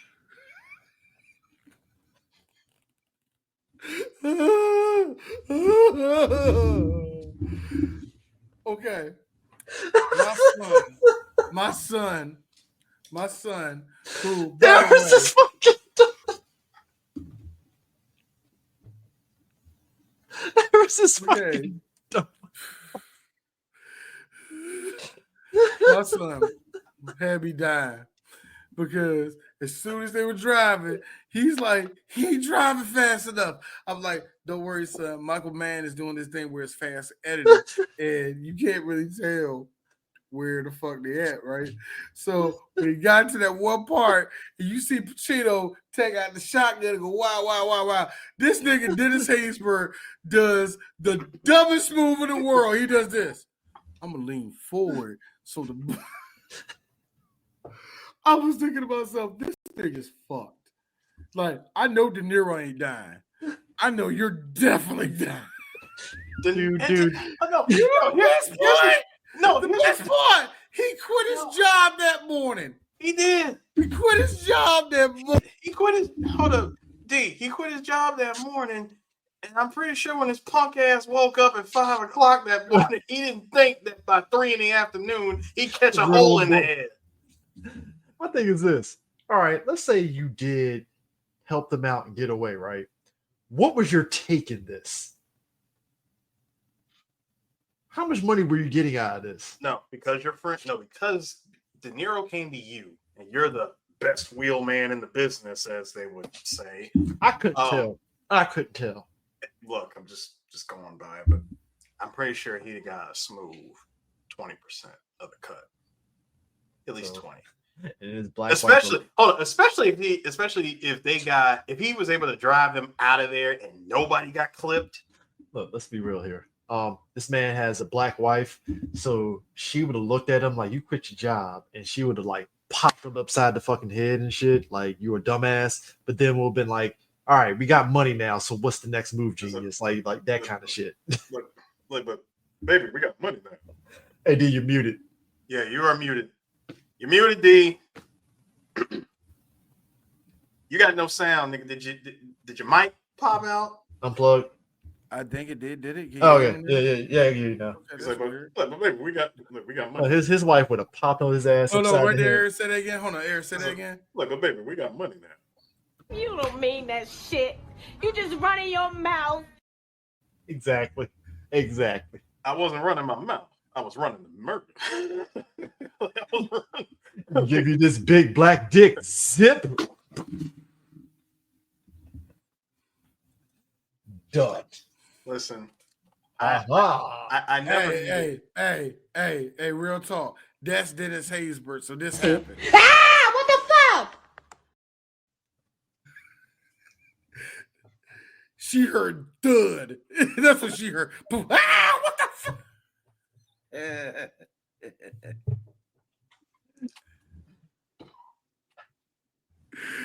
Okay. My man did get lit up by that. Like, it's like, what was the plan to just? I'm like, bro, first of all, you gonna drive this old ass Bonneville through an ocean? Town car. That was Lincoln Town car. Listen, hold on, Eric. No. Hang on. My point is, nigga, at the end of the day, that shit was Swiss cheese, okay? Yeah, true. And I don't want to hear no bullshit like it ain't that fast. No, 300 horsepower V8 inside that damn inside that damn town car. It had muscle, but you know what? Didn't need that much muscle. Them bullets. Exactly. That's what said block the charge. You know. That nigga. As soon as he turned the corner, mini man. A 300 horsepower V8, right? All that money and all that sophistication, fucking military grade weapons, and you didn't think not for 1 second they just make the vehicle armored. Now, here's a fun thing, Super Smash, about that. Dennis gave the good dick, but my wife wants me to stay with her. Why? And then you have McKelty do the best thing in the world, telling us all that Layla Rashawn was a raggedy ass bitch. I gotta be fair though. I had to look at her. I still love Dennis Haysbert way to exhale. He was like she's gonna have a little sister, but we can't get married, right? We can't get together right now. But D, he's such a good man. Why don't you fuck him then, Mama? Mama? Why don't you fuck it in, Mama? Mom, I'm sorry. I didn't mean to talk that way. It's a very realistic apology right there. Oh man, and the mother over there. But baby, I don't want you to be lonely. And you hear in the background, will you exhale? You hear that instrumental in the background. Hey, look. But yes, thank you for bringing up Waiting to Exhale. Is an episode that Three Black Geeks did all the way back in 2016. Is to this day is one of my favorite episodes. I'm gonna say this. I would love for us to redo Waiting to Exhale, but that episode is fucking perfect. Let me ask y'all this. Y'all listen to it. It's absolutely one of my favorite episodes we ever did. Let me ask y'all this though. Like I think it's also interesting. Like somebody brought up the whole character actors in this movie. It's like both sides, like the robbers and the cops. It's like a fucking just stat cast of like character actors on both ends, and it's like just great to see. Like we just talked about Ted Levine. Here's Ted Levine, motherfucking Val Kilmer, aimed by Hawkeye, and I give it up. Ted Levine, when he got shot, he was like this on the ground. Could not in absolute disbelief that he got hit. I mean, and I love the look. You know the best part I liked about it? Showed him on the ground, saw the pool of blood that was on the ground. Then they show the next shot, no blood anywhere. Fucking love it. Hollywood. I love it. Now here's the thing. Now this whole the whole thing of the reason why they end up happening is because the first heist in the movie at the start, they have a fifth guy as Team Waingro. Waingro is typical white guy that just likes the action and just wants to, basically he's a sociopath that just wants to find a reason to kill somebody. Like he kills a fucking hooker because reasons. He's white. Wait a minute. I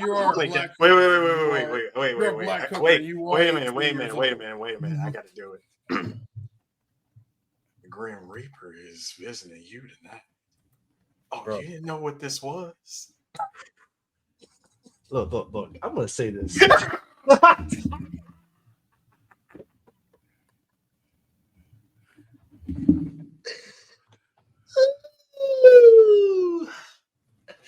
I'll be honest with you. So you just thought you were just gonna give it pussy and I was just gonna let it go. No, that's not how we do it, honey. Why are you lying to me? Waingro being a regenerator. That's look, Waingro, that is a different level of scary white man. A guy that subtly is just like, oh, you thought you were leaving. Oh no. No, and she had me rolling because she over there sound like a 1990s porn star. You were the best fuck a young girl had or some shit like me. It like ass off. Sister girl. You like sister girl, let's talk. Like my sister, let's talk real quick. My Nubian child. That is a whole white trash looking white man. You fit to die. All right. Let me ask you a question. It is 1995 and he has a chest tattoo. You are dead. No, let me ask you a question. was that promised $200 really worth it? Look, 1995. You eat off $200 for a couple of weeks, brother. Chris, she Bitch, could have you got know that your too. pimp No, just gonna Chris, she take could have half got that, right? no, You know your pimp just gonna Chris, take most of that, right? no, Chris, she could have easily got that $200 like 3 hours later with another job. 3 hours later, yeah. Yeah, that was back before the bunch that of was drunk Japanese man that's coming. I gotta say there is something wild about how like prostitution just evolved where it was like you just drove to a fucking seedy area at the corner and boom, prostitute, right? And then all of a sudden the internet just birthed with, oh, it's just seedy on the seedy side of the internet now instead of the streets. It's, like that's kind of crazy if you think about it. And the whole ass like weird. Oh, go ahead. It is weird. It is weird seeing, if y'all never seen it before, yeah. It is a sight to be seen. No, don't ogle them like Pokemon. Please don't, because I know a bunch of you would. I love sex workers. No, you don't. You don't love hookers. Y'all don't love hookers. Real hookers. You know, the ones that walk down the street like this, wearing a tank top in 40-degree weather. Y'all don't like real hoes. Y'all don't like real hoes. fucking bullet holes in the leg, So I'm gonna suck your dick or not? Because I got stuff to do. Y'all don't like real hoes. Y'all don't like real hoes. You know what? I'm keeping that to myself. Hey, go to Bad Fest. You'll see the real. Sue knows. That's why he laughing. You know. Hey. Aaron's done because I'm right. He knows I'm right. I wish I had a white flag so I could throw it. Don't worry, somebody's gonna throw a piece of shit in that gazebo this year. Oh, absolutely. Well, death taxes and shit in the gazebo. It's how it is. It's just which is what it is. If I see said shit in the gazebo with a little American flag sign on it that says for Kamala. Speaking of which, so now you know that wasn't us that did that. Speaking of which, look, shout out to William Fitcher playing Van Zant, right? I like how Van Zant was just this uber, again, the cocky, confident white guy that thinks that he could just throw money at a problem and think it's gonna be cool. And I like how De Niro, when he tried to kill De Niro called him, "Hey, what's up?"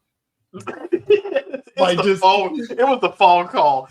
Like, my guy was there. What happened? He didn't show up. He didn't call. Talk to an empty phone. It's like, oh shit. No. It's the setup, Chris. The setup is, you know what? Don't even worry about Keep the money. Keep the money. I don't care. He's like, don't even worry about the money. What are you talking about? That's a lot of money. Like, don't be silly. Like, how could you say, don't worry about the money? That's a lot of money to say don't worry about it. Like, what are you doing? You want to know what I'm doing? I'm talking to an empty phone. Because there's a dead guy on the other side of this fucking phone. Hang up. That is a man who knows his days are numbered. Okay, watch your back. I mean, when he busted up, rolled up on them after that bank heist and rolled up on fucking Van Zant's mansion, I was like, yeah, you were dead, dog. Dead to right. He kicked in the door. What was the question he asked him? What he said, I forgot who he asked for. He was like this, how the hell would I know? All right, boom, boom, boom, boom, boom, boom. He just my man said, where? He just goes, where is he? How the hell would I know? Plop, plop, plop. Oh no, that's what, and that's what made Waingro at the beginning escaping so bad, because I don't think they expected Waingro to really do what he did, because he basically threw fucking Neil's fucking crew under the bus, and Danny Trejo got fucking killed, which I was like, God damn, like. Well, beaten to the point. Man. Yeah, no, beaten. This nigga was beaten within an inch of his life, and he's like, I'm not gonna make it. Can't leave me like this, Neil. Mm-hmm. I'm like, yeah, put him out of his misery, dog. Yeah. That man is in so much pain right now. I mean, that was just crazy. But like I said, Waingro, just a crazy redneck white guy. Like, I mean, look, he. At the same time, this is what happens. This is what happens when you had to have a moment, okay, like a pregnant pause because 5-0 saved this nigga's life, right? What I like is that was that Waingro had the Solid Snake perk, because this man managed to slip away in between the freaking like in between the truck yard and got away for like a good hour and a half of this movie. Mm-hmm. Next thing you know, you see this nigga in a robe in a hotel. Yeah. That's what makes him Ordered so all of the hotel porn. Look, man, and that's here's the wild part. It ain't even a good hotel. It's the hotel by the airport. Like, you know what I'm saying? It wasn't even a good one. It's like, really, the hotel airport? Like, it's the airport hotel. Shit, the food. Man, it's got a great view, but the hotel shakes.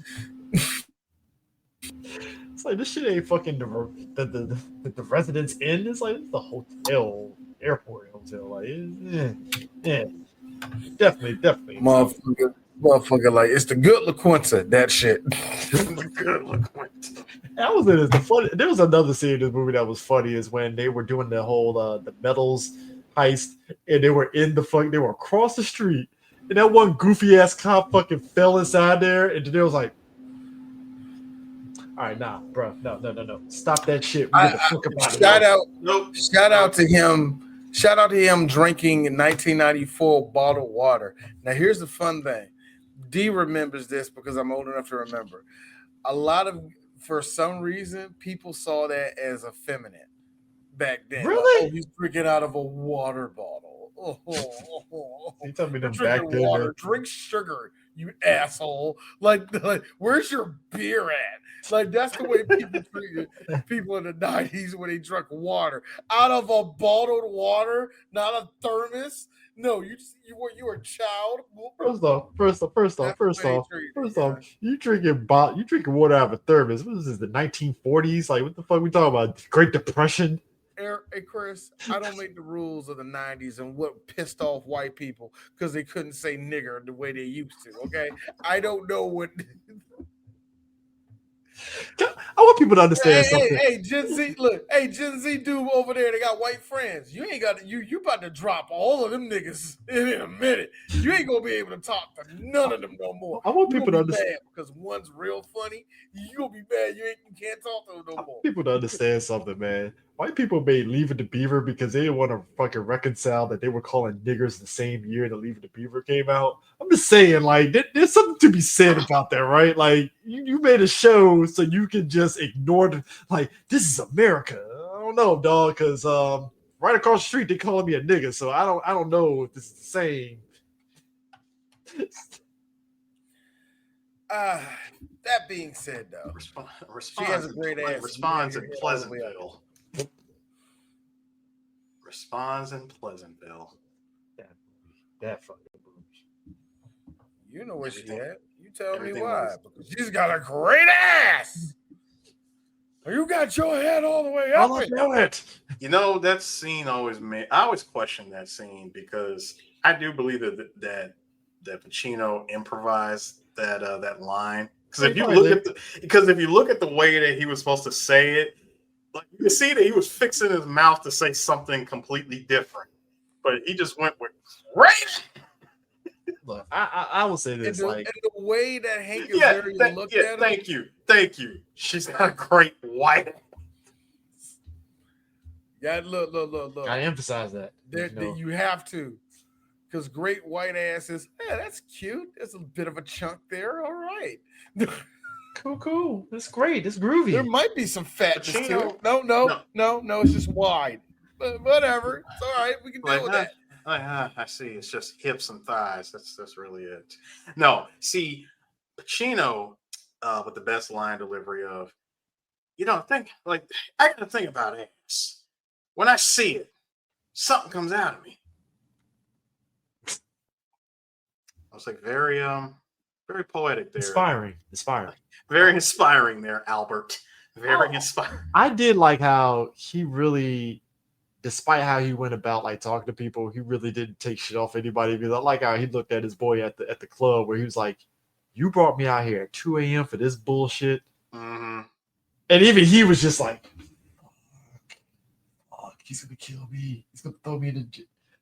It was funny as shit because it's like he was like, "You brought me out here at 2 o'clock in the fucking morning in L.A. of all places. Like, really, dog? Really? Okay.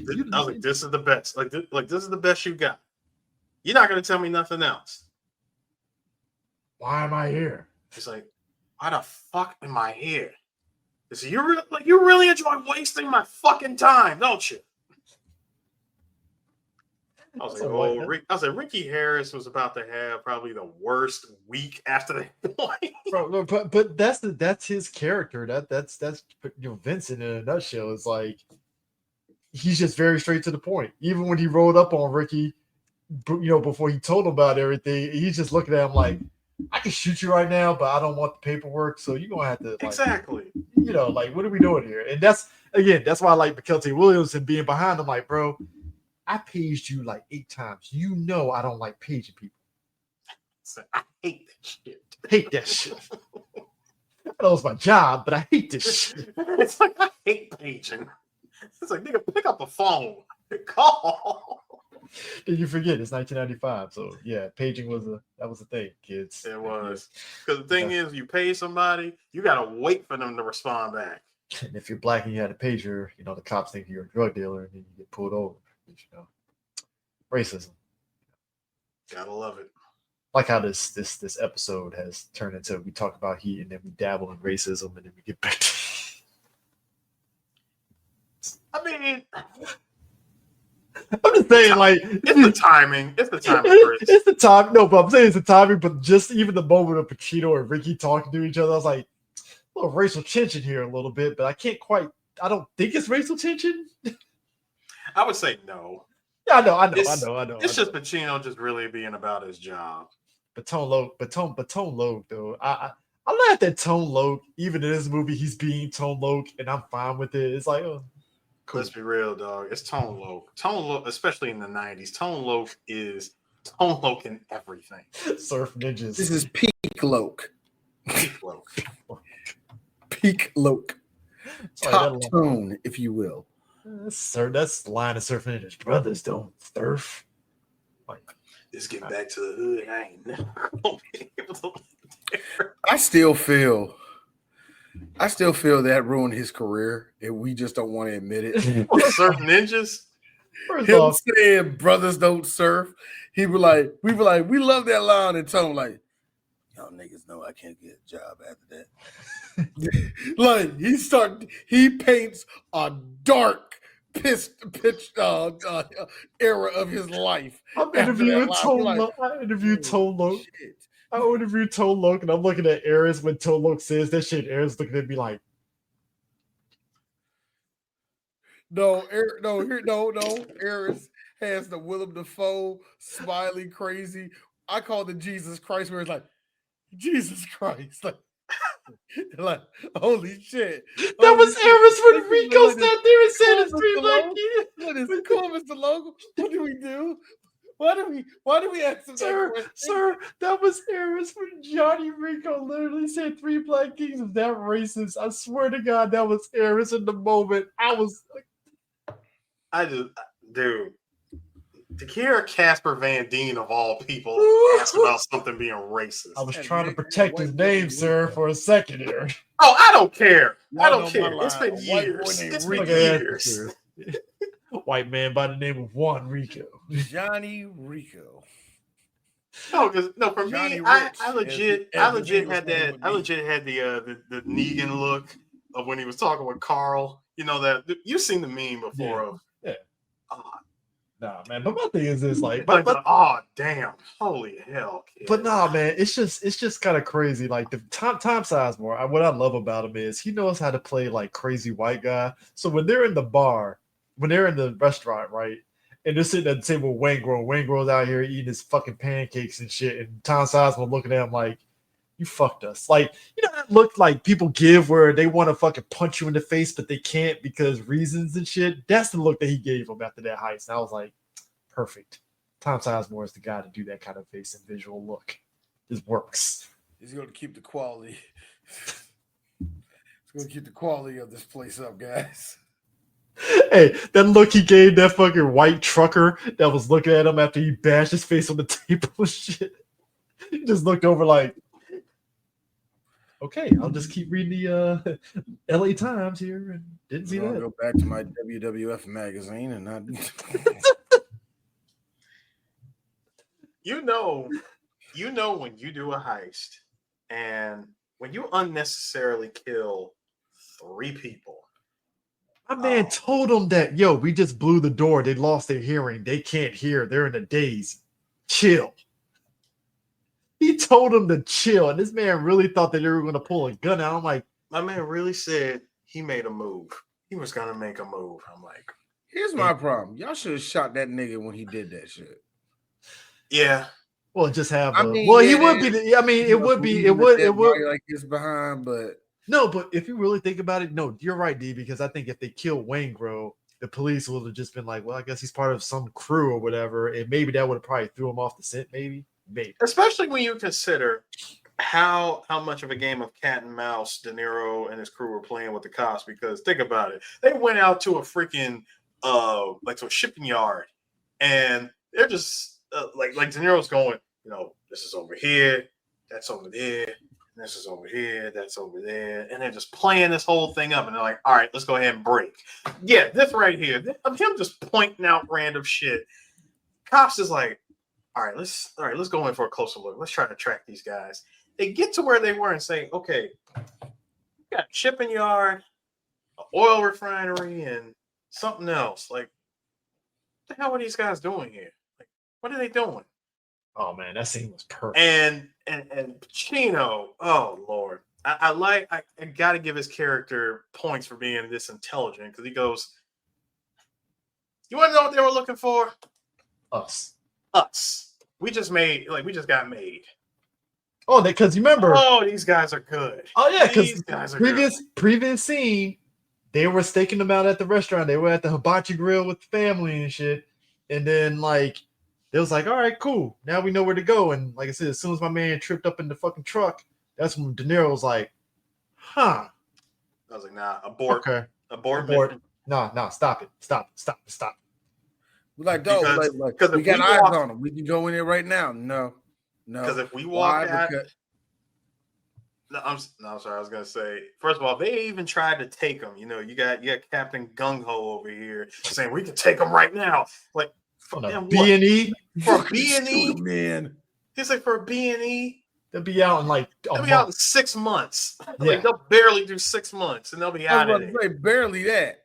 You probably get that. You ain't look. That's still Republican in California, but you can get away with that shit in California, yeah. man. That's like, here's a fine and maybe some community service. You're done. Like, you know what I'm saying? So it's like, and you know, like I said, Pacino's character just wants to like, no, I want to get this motherfucker. I ain't trying to get some bullshit B&E shit. Like, the fuck we doing here? Like, it's like wasting the time and paperwork on that shit. Like, by the time we're done with the paperwork, they'll be let out on bail.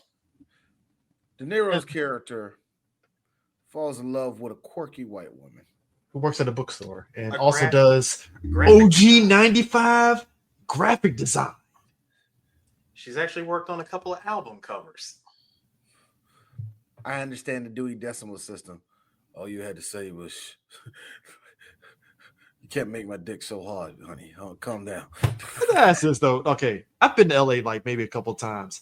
It's kind of crazy, like how in the 90s, like a lot of stuff that was happening in LA, it was always like in a diner somewhere in LA, like Pulp Fiction, this, but it's like a busy diner. Like closest diner you're going to get from me as out is Denny's, right? Like Denny's is just what Denny's is. I haven't been in Denny's in years, Jesus Christ. But I mean, late night it'd be Silver Diner. Yeah, Silver, yeah. So, well, yeah, I actually do live near a Silver Diner. Is so gentrified. It is, isn't it? I used to go to one in Rockville back in the day, so yeah, it's changed big time.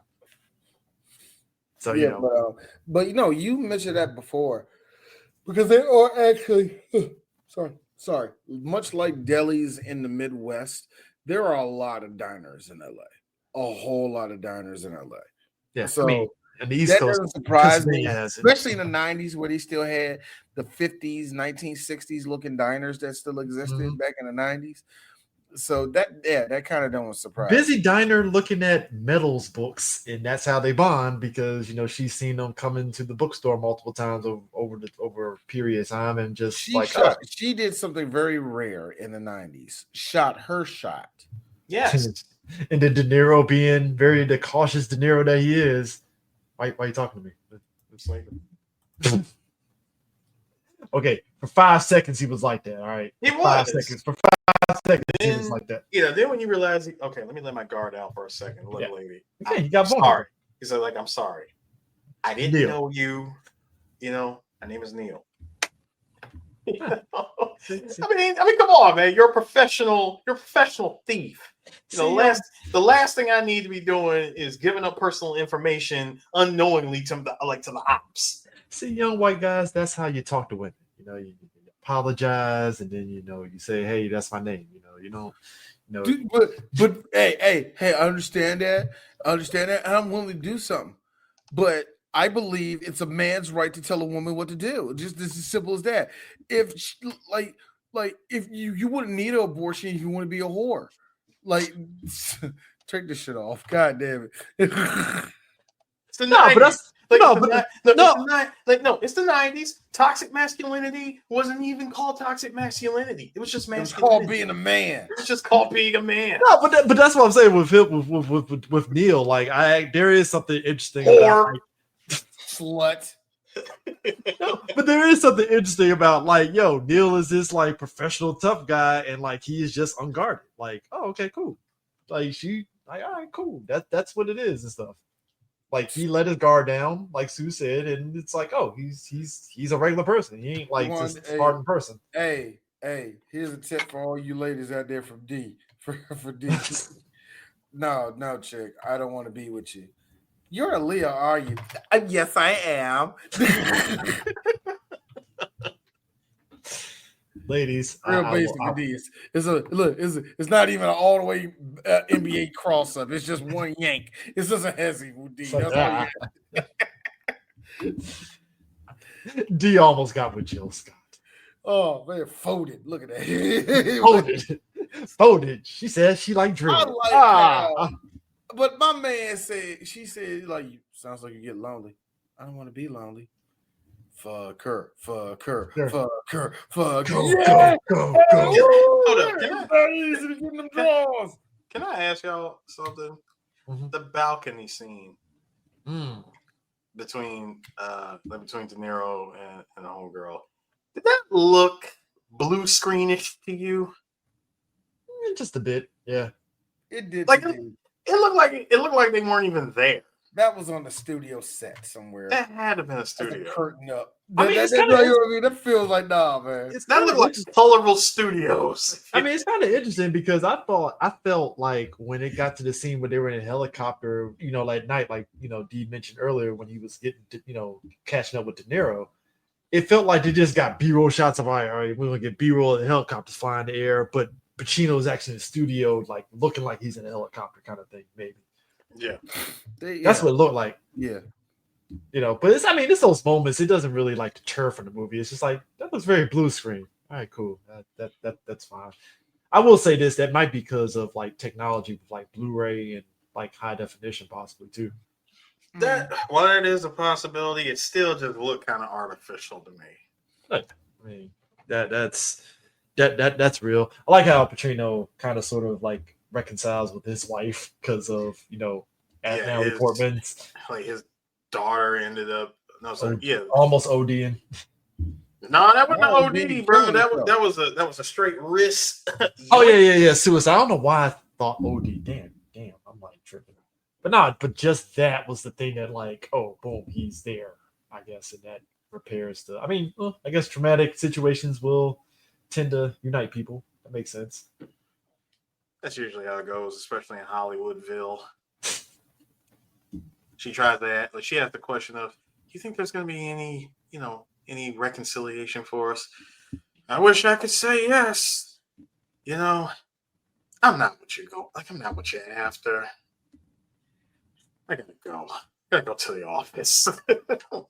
But I like how, like, essentially, like, he's going with this girl, but then he ends up finding out that the bank heist went sideways because Wayne Grove basically kind of tipped off the police in a way about it, just as revenge and stuff. Like, put it this way, Wayne Grove basically got his revenge because they were trying to kill him by doing that. But it's like, damn, it's petty, but it's like, if you think about it, he should have never. Like, if I'm gonna be gone, especially if I narrowly escaped death like that, bro, I'm gone. You ain't gonna find me. No, but he's a petty white. He's a petty white guy. I'm with Eric. She's not gonna find me, nigga. Oh no, but he's a white guy that feels he's invincible. Like you said, he has that I'm the Grim Reaper, baby. Like, he just feels like he can just do whatever and shit. So it's like, see, and that's what makes me kind of dislike both him and De Niro's character, because first of all, when you got redneck Colonel Campbell telling you that all you had to do is just get to the airport, make it by this time, you'll be home free. Even even Pacino's character was like, these guys are gone. Okay, you let them slip by us so smooth and so easy that we have no idea where the fuck these guys are. He is gone, flying like a fucking bird. Like, come on. I'm like, De Niro, you and even your girl who was about to leave you said, hey, she was this close to leaving you. She's like, hey, I'll roll with you. I don't want to be alone. You don't want to be alone. Let's do this thing. The moment they were going to the airport, she was down. Ride or die, Bruh, the moment you had to say, got to take care of something real quick. But do we even have time? Oh, we got time. I'm like, De Niro, is it worth it? It's not worth it, my guy. The thing is, DJ Sue, it wasn't worth it. It took me it took me a while when I was looking at it, but I understand it. What we were dealing with was two men who were the same person. Yeah, two sides of the same coin, if you will. Yeah, both of them were dedicated to the work they did. And Pacino, even with his daughter who committed suicide and all that, he was ready to be beside his wife and all that. He got a call and was like, hey, she said it the best way, which is really heartbreaking when you really look at that scene where she like, do what you gotta do. Go ahead, be who you gotta be. And he got up and he ran, and you saw how he flew down them stairs.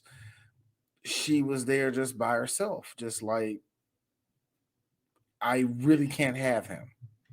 You know what I mean? I really can't have him to myself. No, when she hit him with that, with that, is there any reconciliation for us? And he said what he said, and of course she's like, hey, you know what? Just call me and make sure that you're okay. The part that, as soon as we see him run out of there and he's going down the stairs, here's me. Well, after that, will they, won't they moment?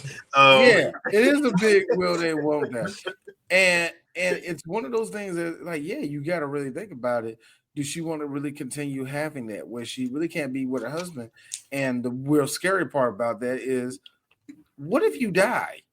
Yeah. You know what I mean? It's real. It's a real thing. Pacino, as a guy that wasn't his daughter, by the way, but he cared for her like that was his daughter. So he wants to be a father. He wants to be there. He wants to do that. But what makes you you? I'm a fucking cop, and I'm a good fucking cop. So it's really hard. It's really hard to deal with that. In the sense of what happened with De Niro wanted to be away from the life that he has created. Yes, it brought me this and brought me that. But real talk, I'm tired of being by myself, and I really am tired of doing this work. But when you have, at least by my count, 2 chances to leave everything on the fucking table, you chose, let me pick up the gun and let me get to work. Both of y'all workaholics. Both of y'all can't say no to the work that you do. And unfortunately for the climax of this movie, one of you gotta go. Well, I mean, no. D, what I was referring to when I said that the shit wasn't worth it, I'm talking about it wasn't worth it for him going after Wayne Grove. Oh no. It wasn't. That's why I said that's another thing. You could have left this on the table, nigga. Could have just left this all on the table and go into the sunset, but you chose to work instead. Same, like I said, and De Niro not De Niro, Pacino had a moment early in the movie. The same thing. You could have just let that go. You could have just stayed home with your wife. You could have fixed that shit. But you know what you did? You hyper focused on your job. No, this is what makes that diner scene of them having the coffee together so impactful, because De Niro says one thing, Pacino says one thing, De Niro says another thing, Pacino says another thing. They're both saying similar things, but it's the one thing that De Niro said that even I said, that will never happen. And that was when he said, or, we get up from this table and we never see each other again. Mm-hmm. That's it. That was the scenario they could have went with. That was the branching path in Resident Evil that you chose not to take. Because it is one of those weird things where you could have said right then and there, and I'm going to use the word, the heat's too high. The heat is too on to us. So I suggest we did say no to this. You could have walked away there. Pacino, you could have just said, hey, I know who you are. I'm going to let this one go. Mm-hmm. You could have done that. Y'all both could have done. These are scenarios, because I hate to say it like this, because the one you caught him on, you do realize if y'all was never there, nobody would have been hurt except the bank manager who got punched right in his nose with his keys. But notice, they did it the right way. We're here to take the money. Don't worry about your money. Your money is insured. If you have a heart problem, go ahead and lean against the wall. Meaning that we are not in the business of killing any one of you. We want to get what we want, and we're going to walk through that front door, and nobody going to say nothing. Now, if Pacino was never there, they would have been in, out, got what they wanted. What they got, it was high. It was going to be hot, money. But at the same time, you couldn't hang on. It's going to be gone. Wait. Hang on, dude. It wasn't just any hot money that they got. They took the money that belonged to a scumbag. Mm-hmm. Exactly. See, that's one of the great things about robbing from gangsters and like criminal organizations. It's like, who are they going to go to? Exactly. Because they have to admit to the cops what they're doing.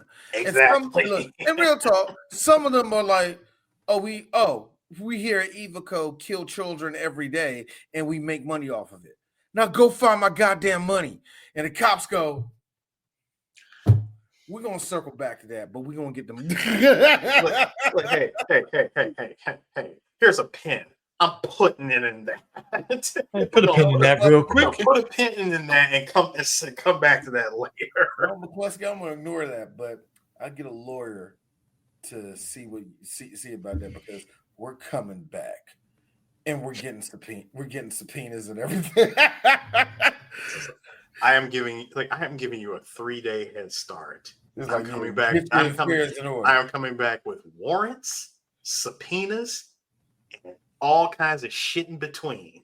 I shouldn't say this, but I'm gonna be a gentleman about it. If you want to tear up papers, I suggest you do it now. No, you get that. Hold on, you get that one Boy Scout. Like, you're shredding. I hear you shredding back there. You shredding fast enough? Go ahead. You're going to want to do it, because after we're done with this part, we're immediately going into that investigation. I like how Dennis Haysworth gets promoted to being a cook and then just said, fuck this shit, let's rob banks, and then just... He wasn't even promoted to a cook. No. He was not promoted to a cook, man. Come on, man. Guy called sick. Call out sick. Yeah, there was not enough time that passed. That man said, yeah, that's great that you're amazing on the grill. But here, you're going to scrub the toilets, take out the garbage, and... Here's the plunger, nigga. I think it says scrub the fryer or something like that. I'm like, Jesus, you gave him... Oh, the 1,000-yard stare he gave that cook, like, I hate this cracker right now. Which is why I loved the yoke and yeet that he gave him when he quit his job. Which is why I like the which I like. You didn't even see him get shot. You just saw the blood fly on the motherfucking windshield. And that right there, how DJ2 looks right there. All of a sudden, I will remember you. It's Dennis Haysbert fucking picture from Major League. It ain't even his fucking character from the movie. It's just Major League for no reason. It's like, all right. You don't even see him get killed. That's what's so crazy. Well, the car getting riddled with fucking military grade bullets. I mean, Not even military grade. That is straight LAPD grade bullets. Tomato. Okay, we know the pipeline, the military weaponry, the cops. It's right there, man. Listen, that wasn't even SWAT. Okay, that was regular. First off, tomato, my nigga. It's all relative. They all use the same bullets. They all enter black people just like every other race. I'm not in this Listen, Chris. I need the LAPD is going to shut down the podcast. We're in the East Coast. No. What you need to understand something. There is a difference between military. There's a difference between standard state government issued Glock pistols and freaking SWAT. And then you got your bank robbers, which has the military grade weapons. Come on, man. Sue, are you gonna pull this whole the police bullets didn't call me a nigga with this shit? Like it's all the same. It's all. I'm sorry. That was never my argument. Just saying, like the bullets are the same. I didn't even get to this, you two. My man said this. Well, they got like they both using the same bullets. So you mean to tell me you're gonna put a 45 millimeter bullet inside of a shotgun? I mean, first off, bold of West Studi having a shotgun when everybody else had fucking like M4s and shit. Which I'm like, all right, man, that's a different choice. Like everybody, Also, did you want to be different today, sir? Like everybody got M4s, and you just said shotgun. Also,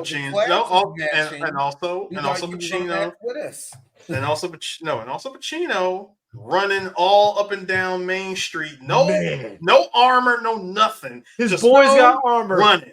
Well, his armor's plot worse. All right. Hey, personally, I think it's worse than the last act where he's chasing him through the airport.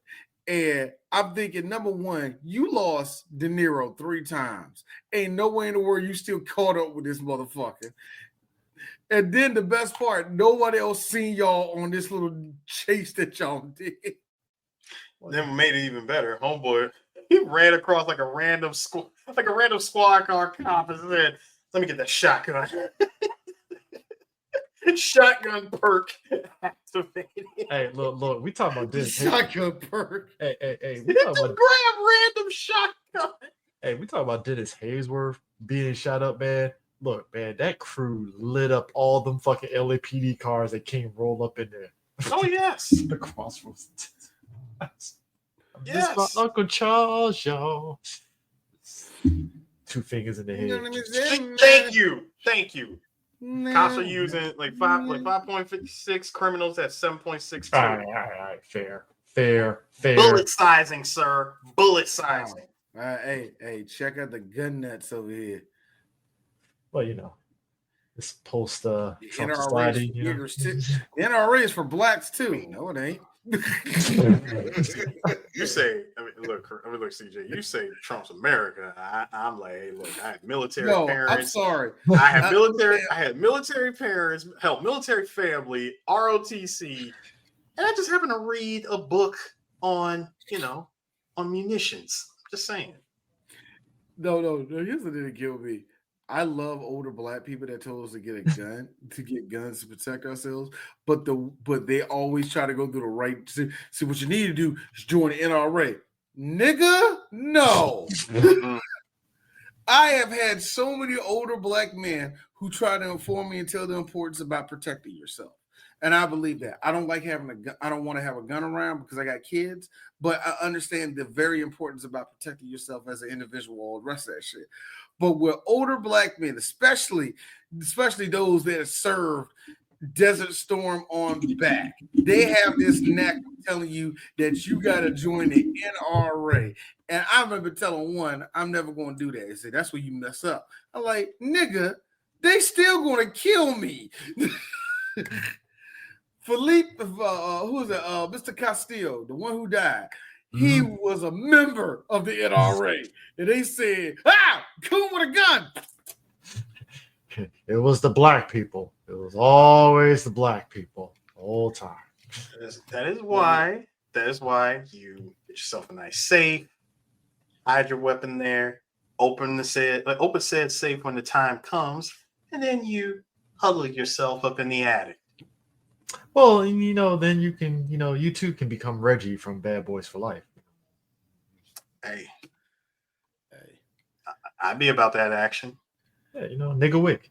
I know, right? Johnny Walker over here. Javante Walker. Devontae Walker.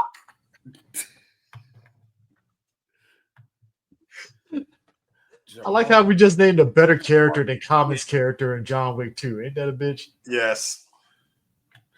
But the thing that get me is, like I said, he chases De Niro. And it's really sad because De Niro does the deed all the way on top to kill your boy in the hotel room, which gets me because they knew he was over there. They get to the hotel just in time as everybody's coming out.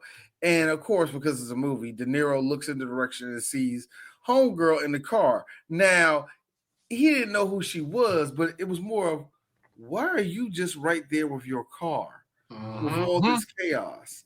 And then he saw De Niro come out and he chased him. Like I said, in this chase, he lost this dude 3 times, but yet still found him.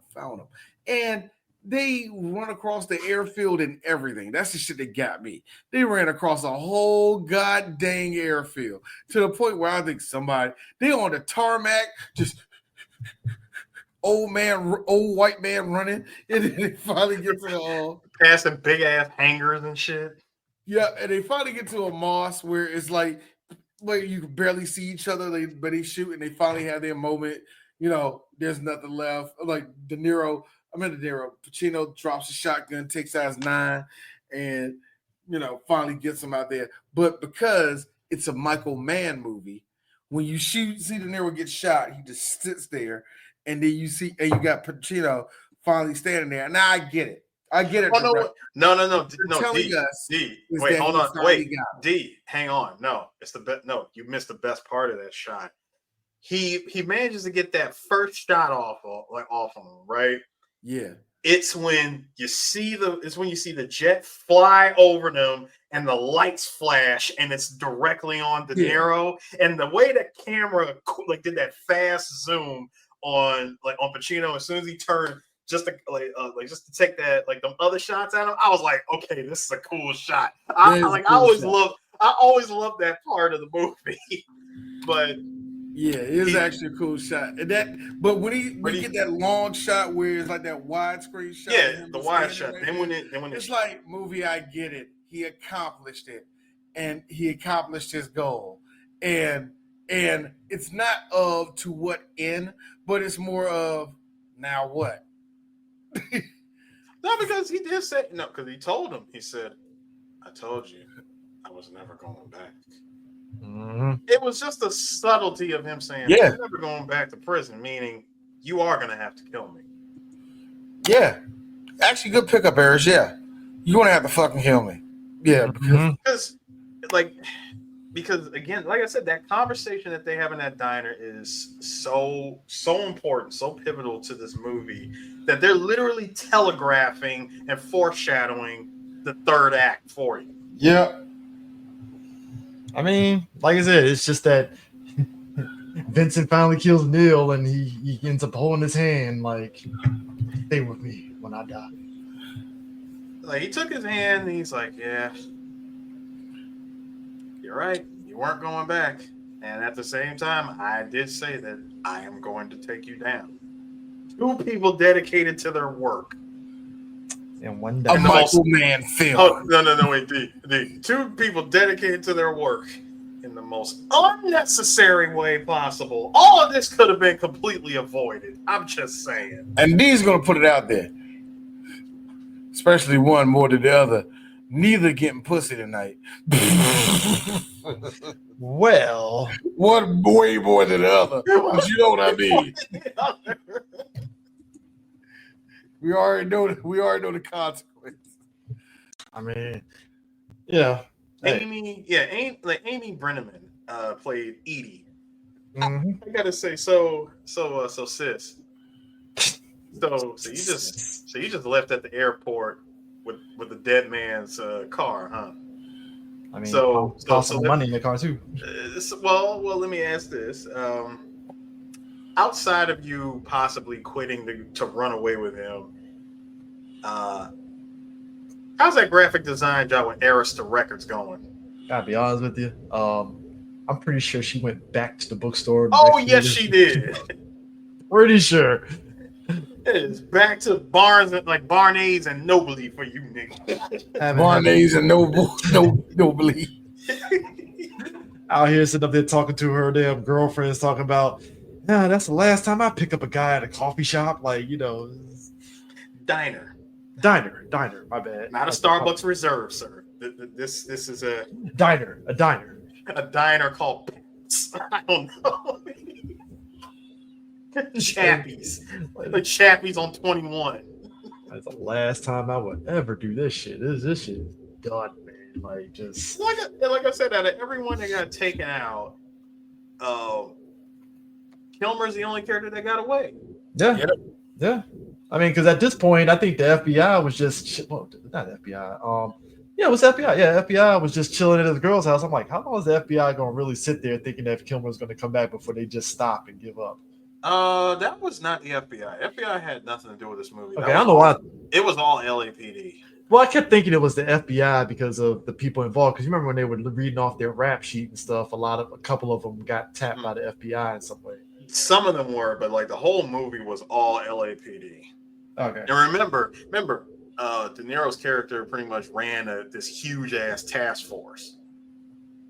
Yeah. So I say, tax dollars is at work heavy in that movie. Oh yes, it was. So I was gonna say a couple of things. I want to point out from this movie. Let's see here. All right, so in the pre-production, we got April 5th of 1994. Mann was reported to have abandoned his earlier plan to shoot a biopic on James Dean in favor of directing Heat. Okay. So the film was marketed as the first on-screen appearance of both Al Pacino and Robert De Niro together in the same scene. Both actors had previously starred in Godfather Part 2. Let's be real, this is the first time we actually seen them together on screen together at that time. It says, but owing to the film's double story structure, they were never seen in the same scene, which that was also true in Godfather Part 2. They were never in the same scene together because of the timeline, which makes sense. Difference. Yeah. And they said Pacino and De Niro's were Mann's first choices of the role of Hannah and Macaulay, respectively, as they both immediately agreed to act. I mean, This is now he assigned Janice Poley, a former collaborator on The Last of the Mohicans, as the film's location manager, along with Lori Bolton, who primarily handles scouting duties. Scouting locations lasted from August to December of 1994. Mann requested locations which had not appeared in a film before, in which Bolton was successful. Fewer than 10 of the 85 filming locations were previously used.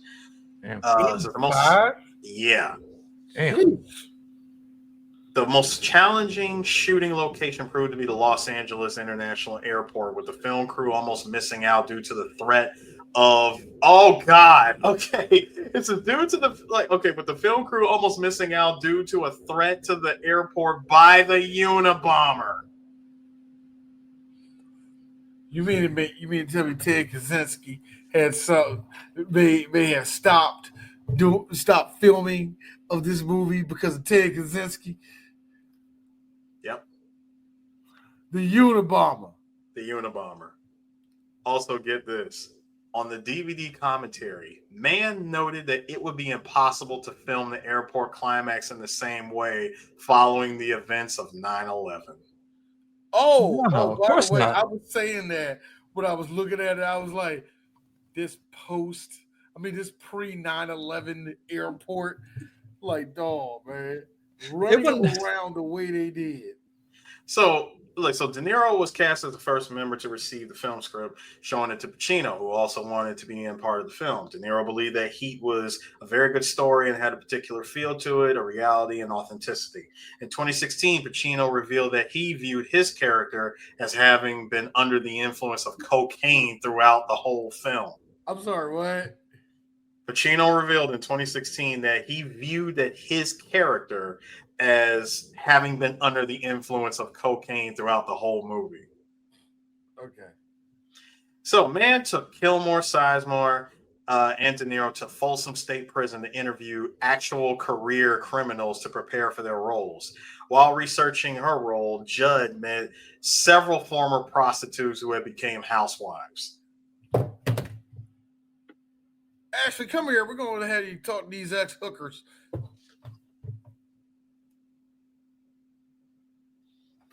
So did you all suck? I'll say this. Did y'all all? Somebody came. I'm done. So, okay. One more look, thing. research is research. I know. Wait, one more thing. Principal photography for Heat lasted 107 days during the summer of 1995. All the shooting was done on location in and around the Los Angeles. Okay, then. Due to Mann's decision not to use a soundstage. Okay, then. So throw the shit that I said earlier about that balcony scene out the window. They actually did shoot that. So, among key filming locations was the Citigroup Center, where the bank heist and the police shootout took place, and the Kate Mantilini restaurant, which served as the location of the meeting over coffee between Pacino and De Niro's characters.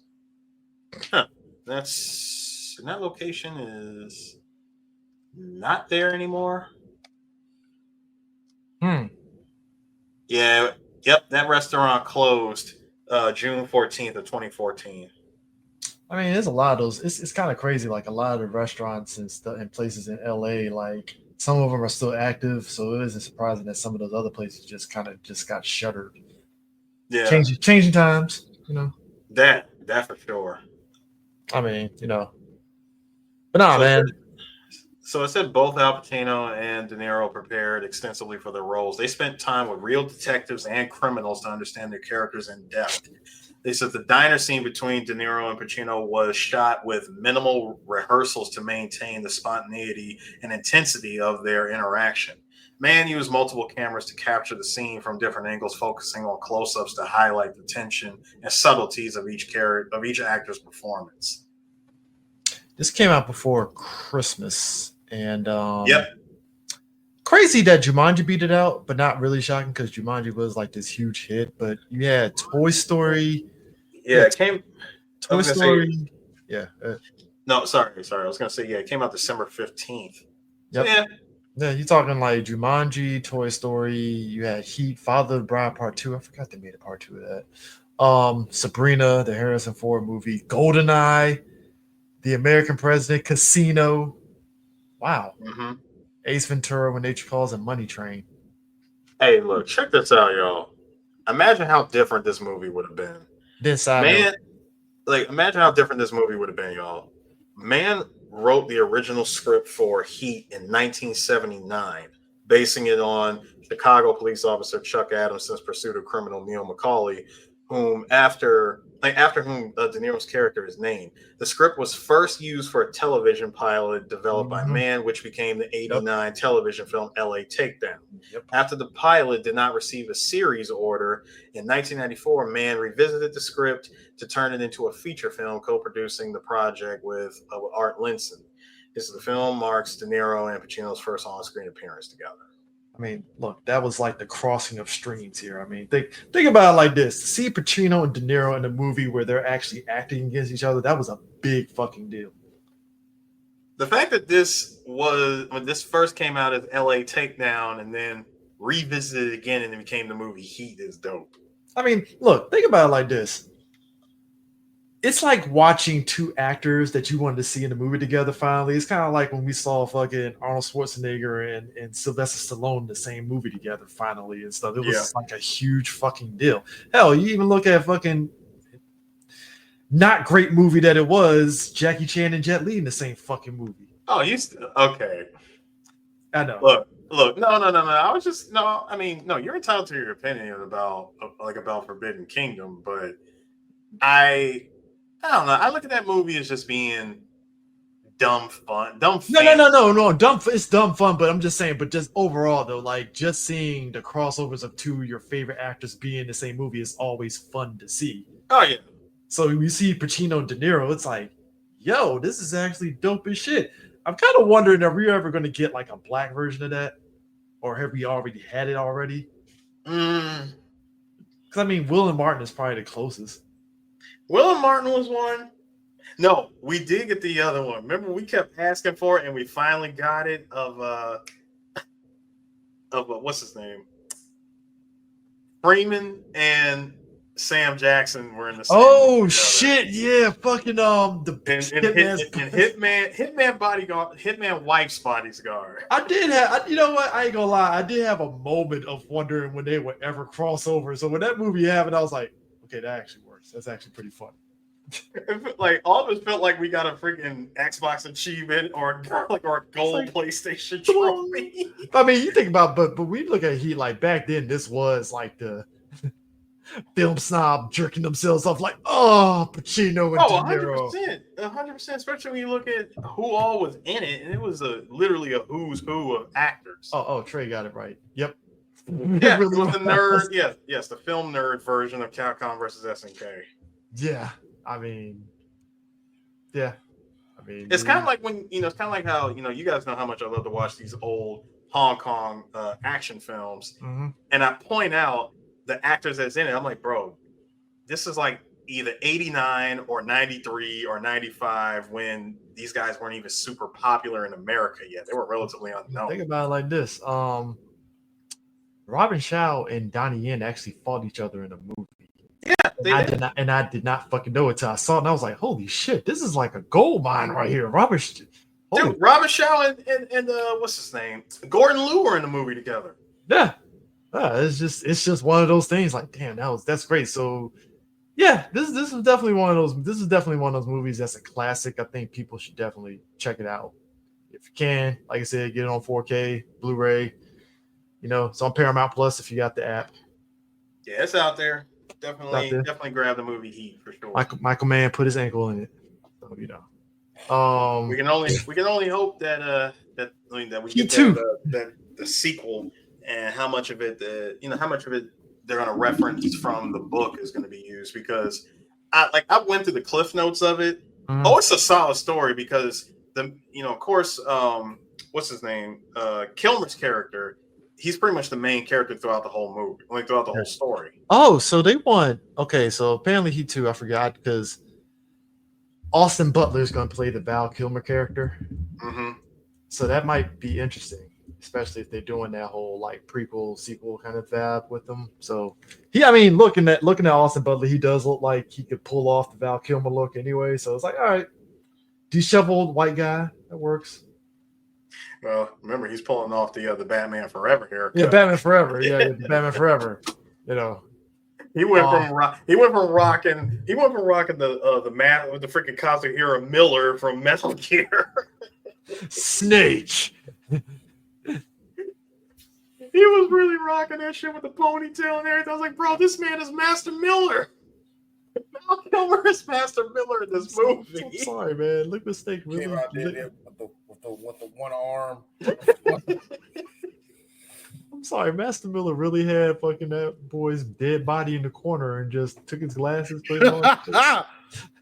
Yeah, look.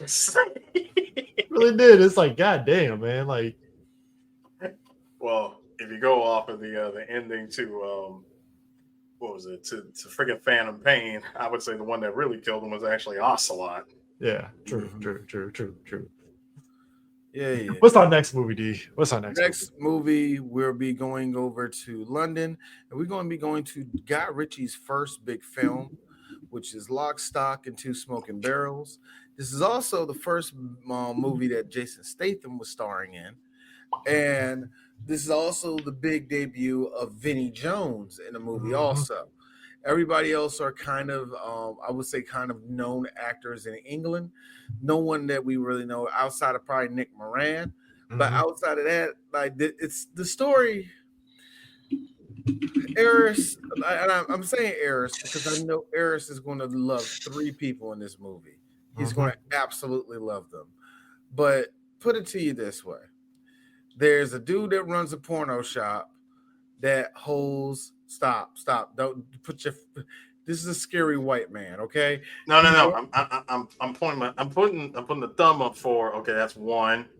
Like they have a card game, and he has a card game. There's a group of friends who are like, yeah, man, we're blokes. Oh, England, yeah. One of them like, hey, mate, I can make a whole lot of money off these cards. All right, so I'm gonna do this shit. So he plays poker, he makes good money off it, but he know he's gonna get fucked, and he does get fucked by homeboy that runs the porno shop. Not only does he want money, he wants it to double, and he wants his dad bar. His dad run his dad's bar. His dad is Sting. Not Sting the wrestler, Sting the singer. The singer. Yeah. It's his bar.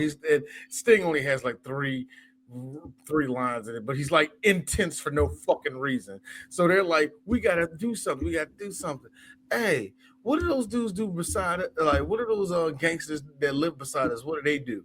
I don't know. They do this and that. So let's rob the motherfuckers. Those gangsters that they will all try to rob, just rob somebody else. They robbed this big old place where they got all this weed at. They are getting chased down by the gangster who you gonna fucking love. His name is Rory Breaker. Dude is about 5 foot nothing, and he is the best thing in the movie. Okay. I swear, when you watch this, it sounds like a lot, y'all, but it ain't. This movie is awesome. It is flipping awesome. A dude gets beat down with a big black dildo in this movie, too, by the way. Also, Vinnie Jones, I'm not going to say the line, but he gives one of the best last lines of a movie. And Eris, you're going to repeat it for the rest of your life when he tells you, gentlemen, it's been, I forgot what he exactly said, but you're going to repeat that damn line because it's like, yeah. And then for me is the ending. It's not a big ending, but it's one of those endings where it's like credits. It's a good movie. My favorite Guy Ritchie movie is Snatch. This is the pictures of that. The stories are not connected, but that's how Guy Ritchie's style was Lock, Stock. The perfection of that was Snatch, and you can see how those two movies influenced all the rest of the stuff he directed and written. But we haven't done a Guy Ritchie movie yet. And I said, fuck it, let's go to the very first one, and it's a heist movie, which is Lock, Stock, and Two Smoking Barrels. So it's gonna be fun. Oh yeah, and Vinnie Jones' kid says something, and Vinnie Jones has the response I had. His son's like, wait a minute, you got all this money? Fucking hell, mate. You got all this money? Oh, you watch your fucking tongue, man. It's one of the best lines of the movie. He's Vinnie Jones. Yeah, it's going to be fun. It's going to be fun talking about that movie next week. All right, cool. Looking forward to it. That in mind, we out. Yeah. Remember, y'all. Vote Kamala next week. We don't. You're all doomed.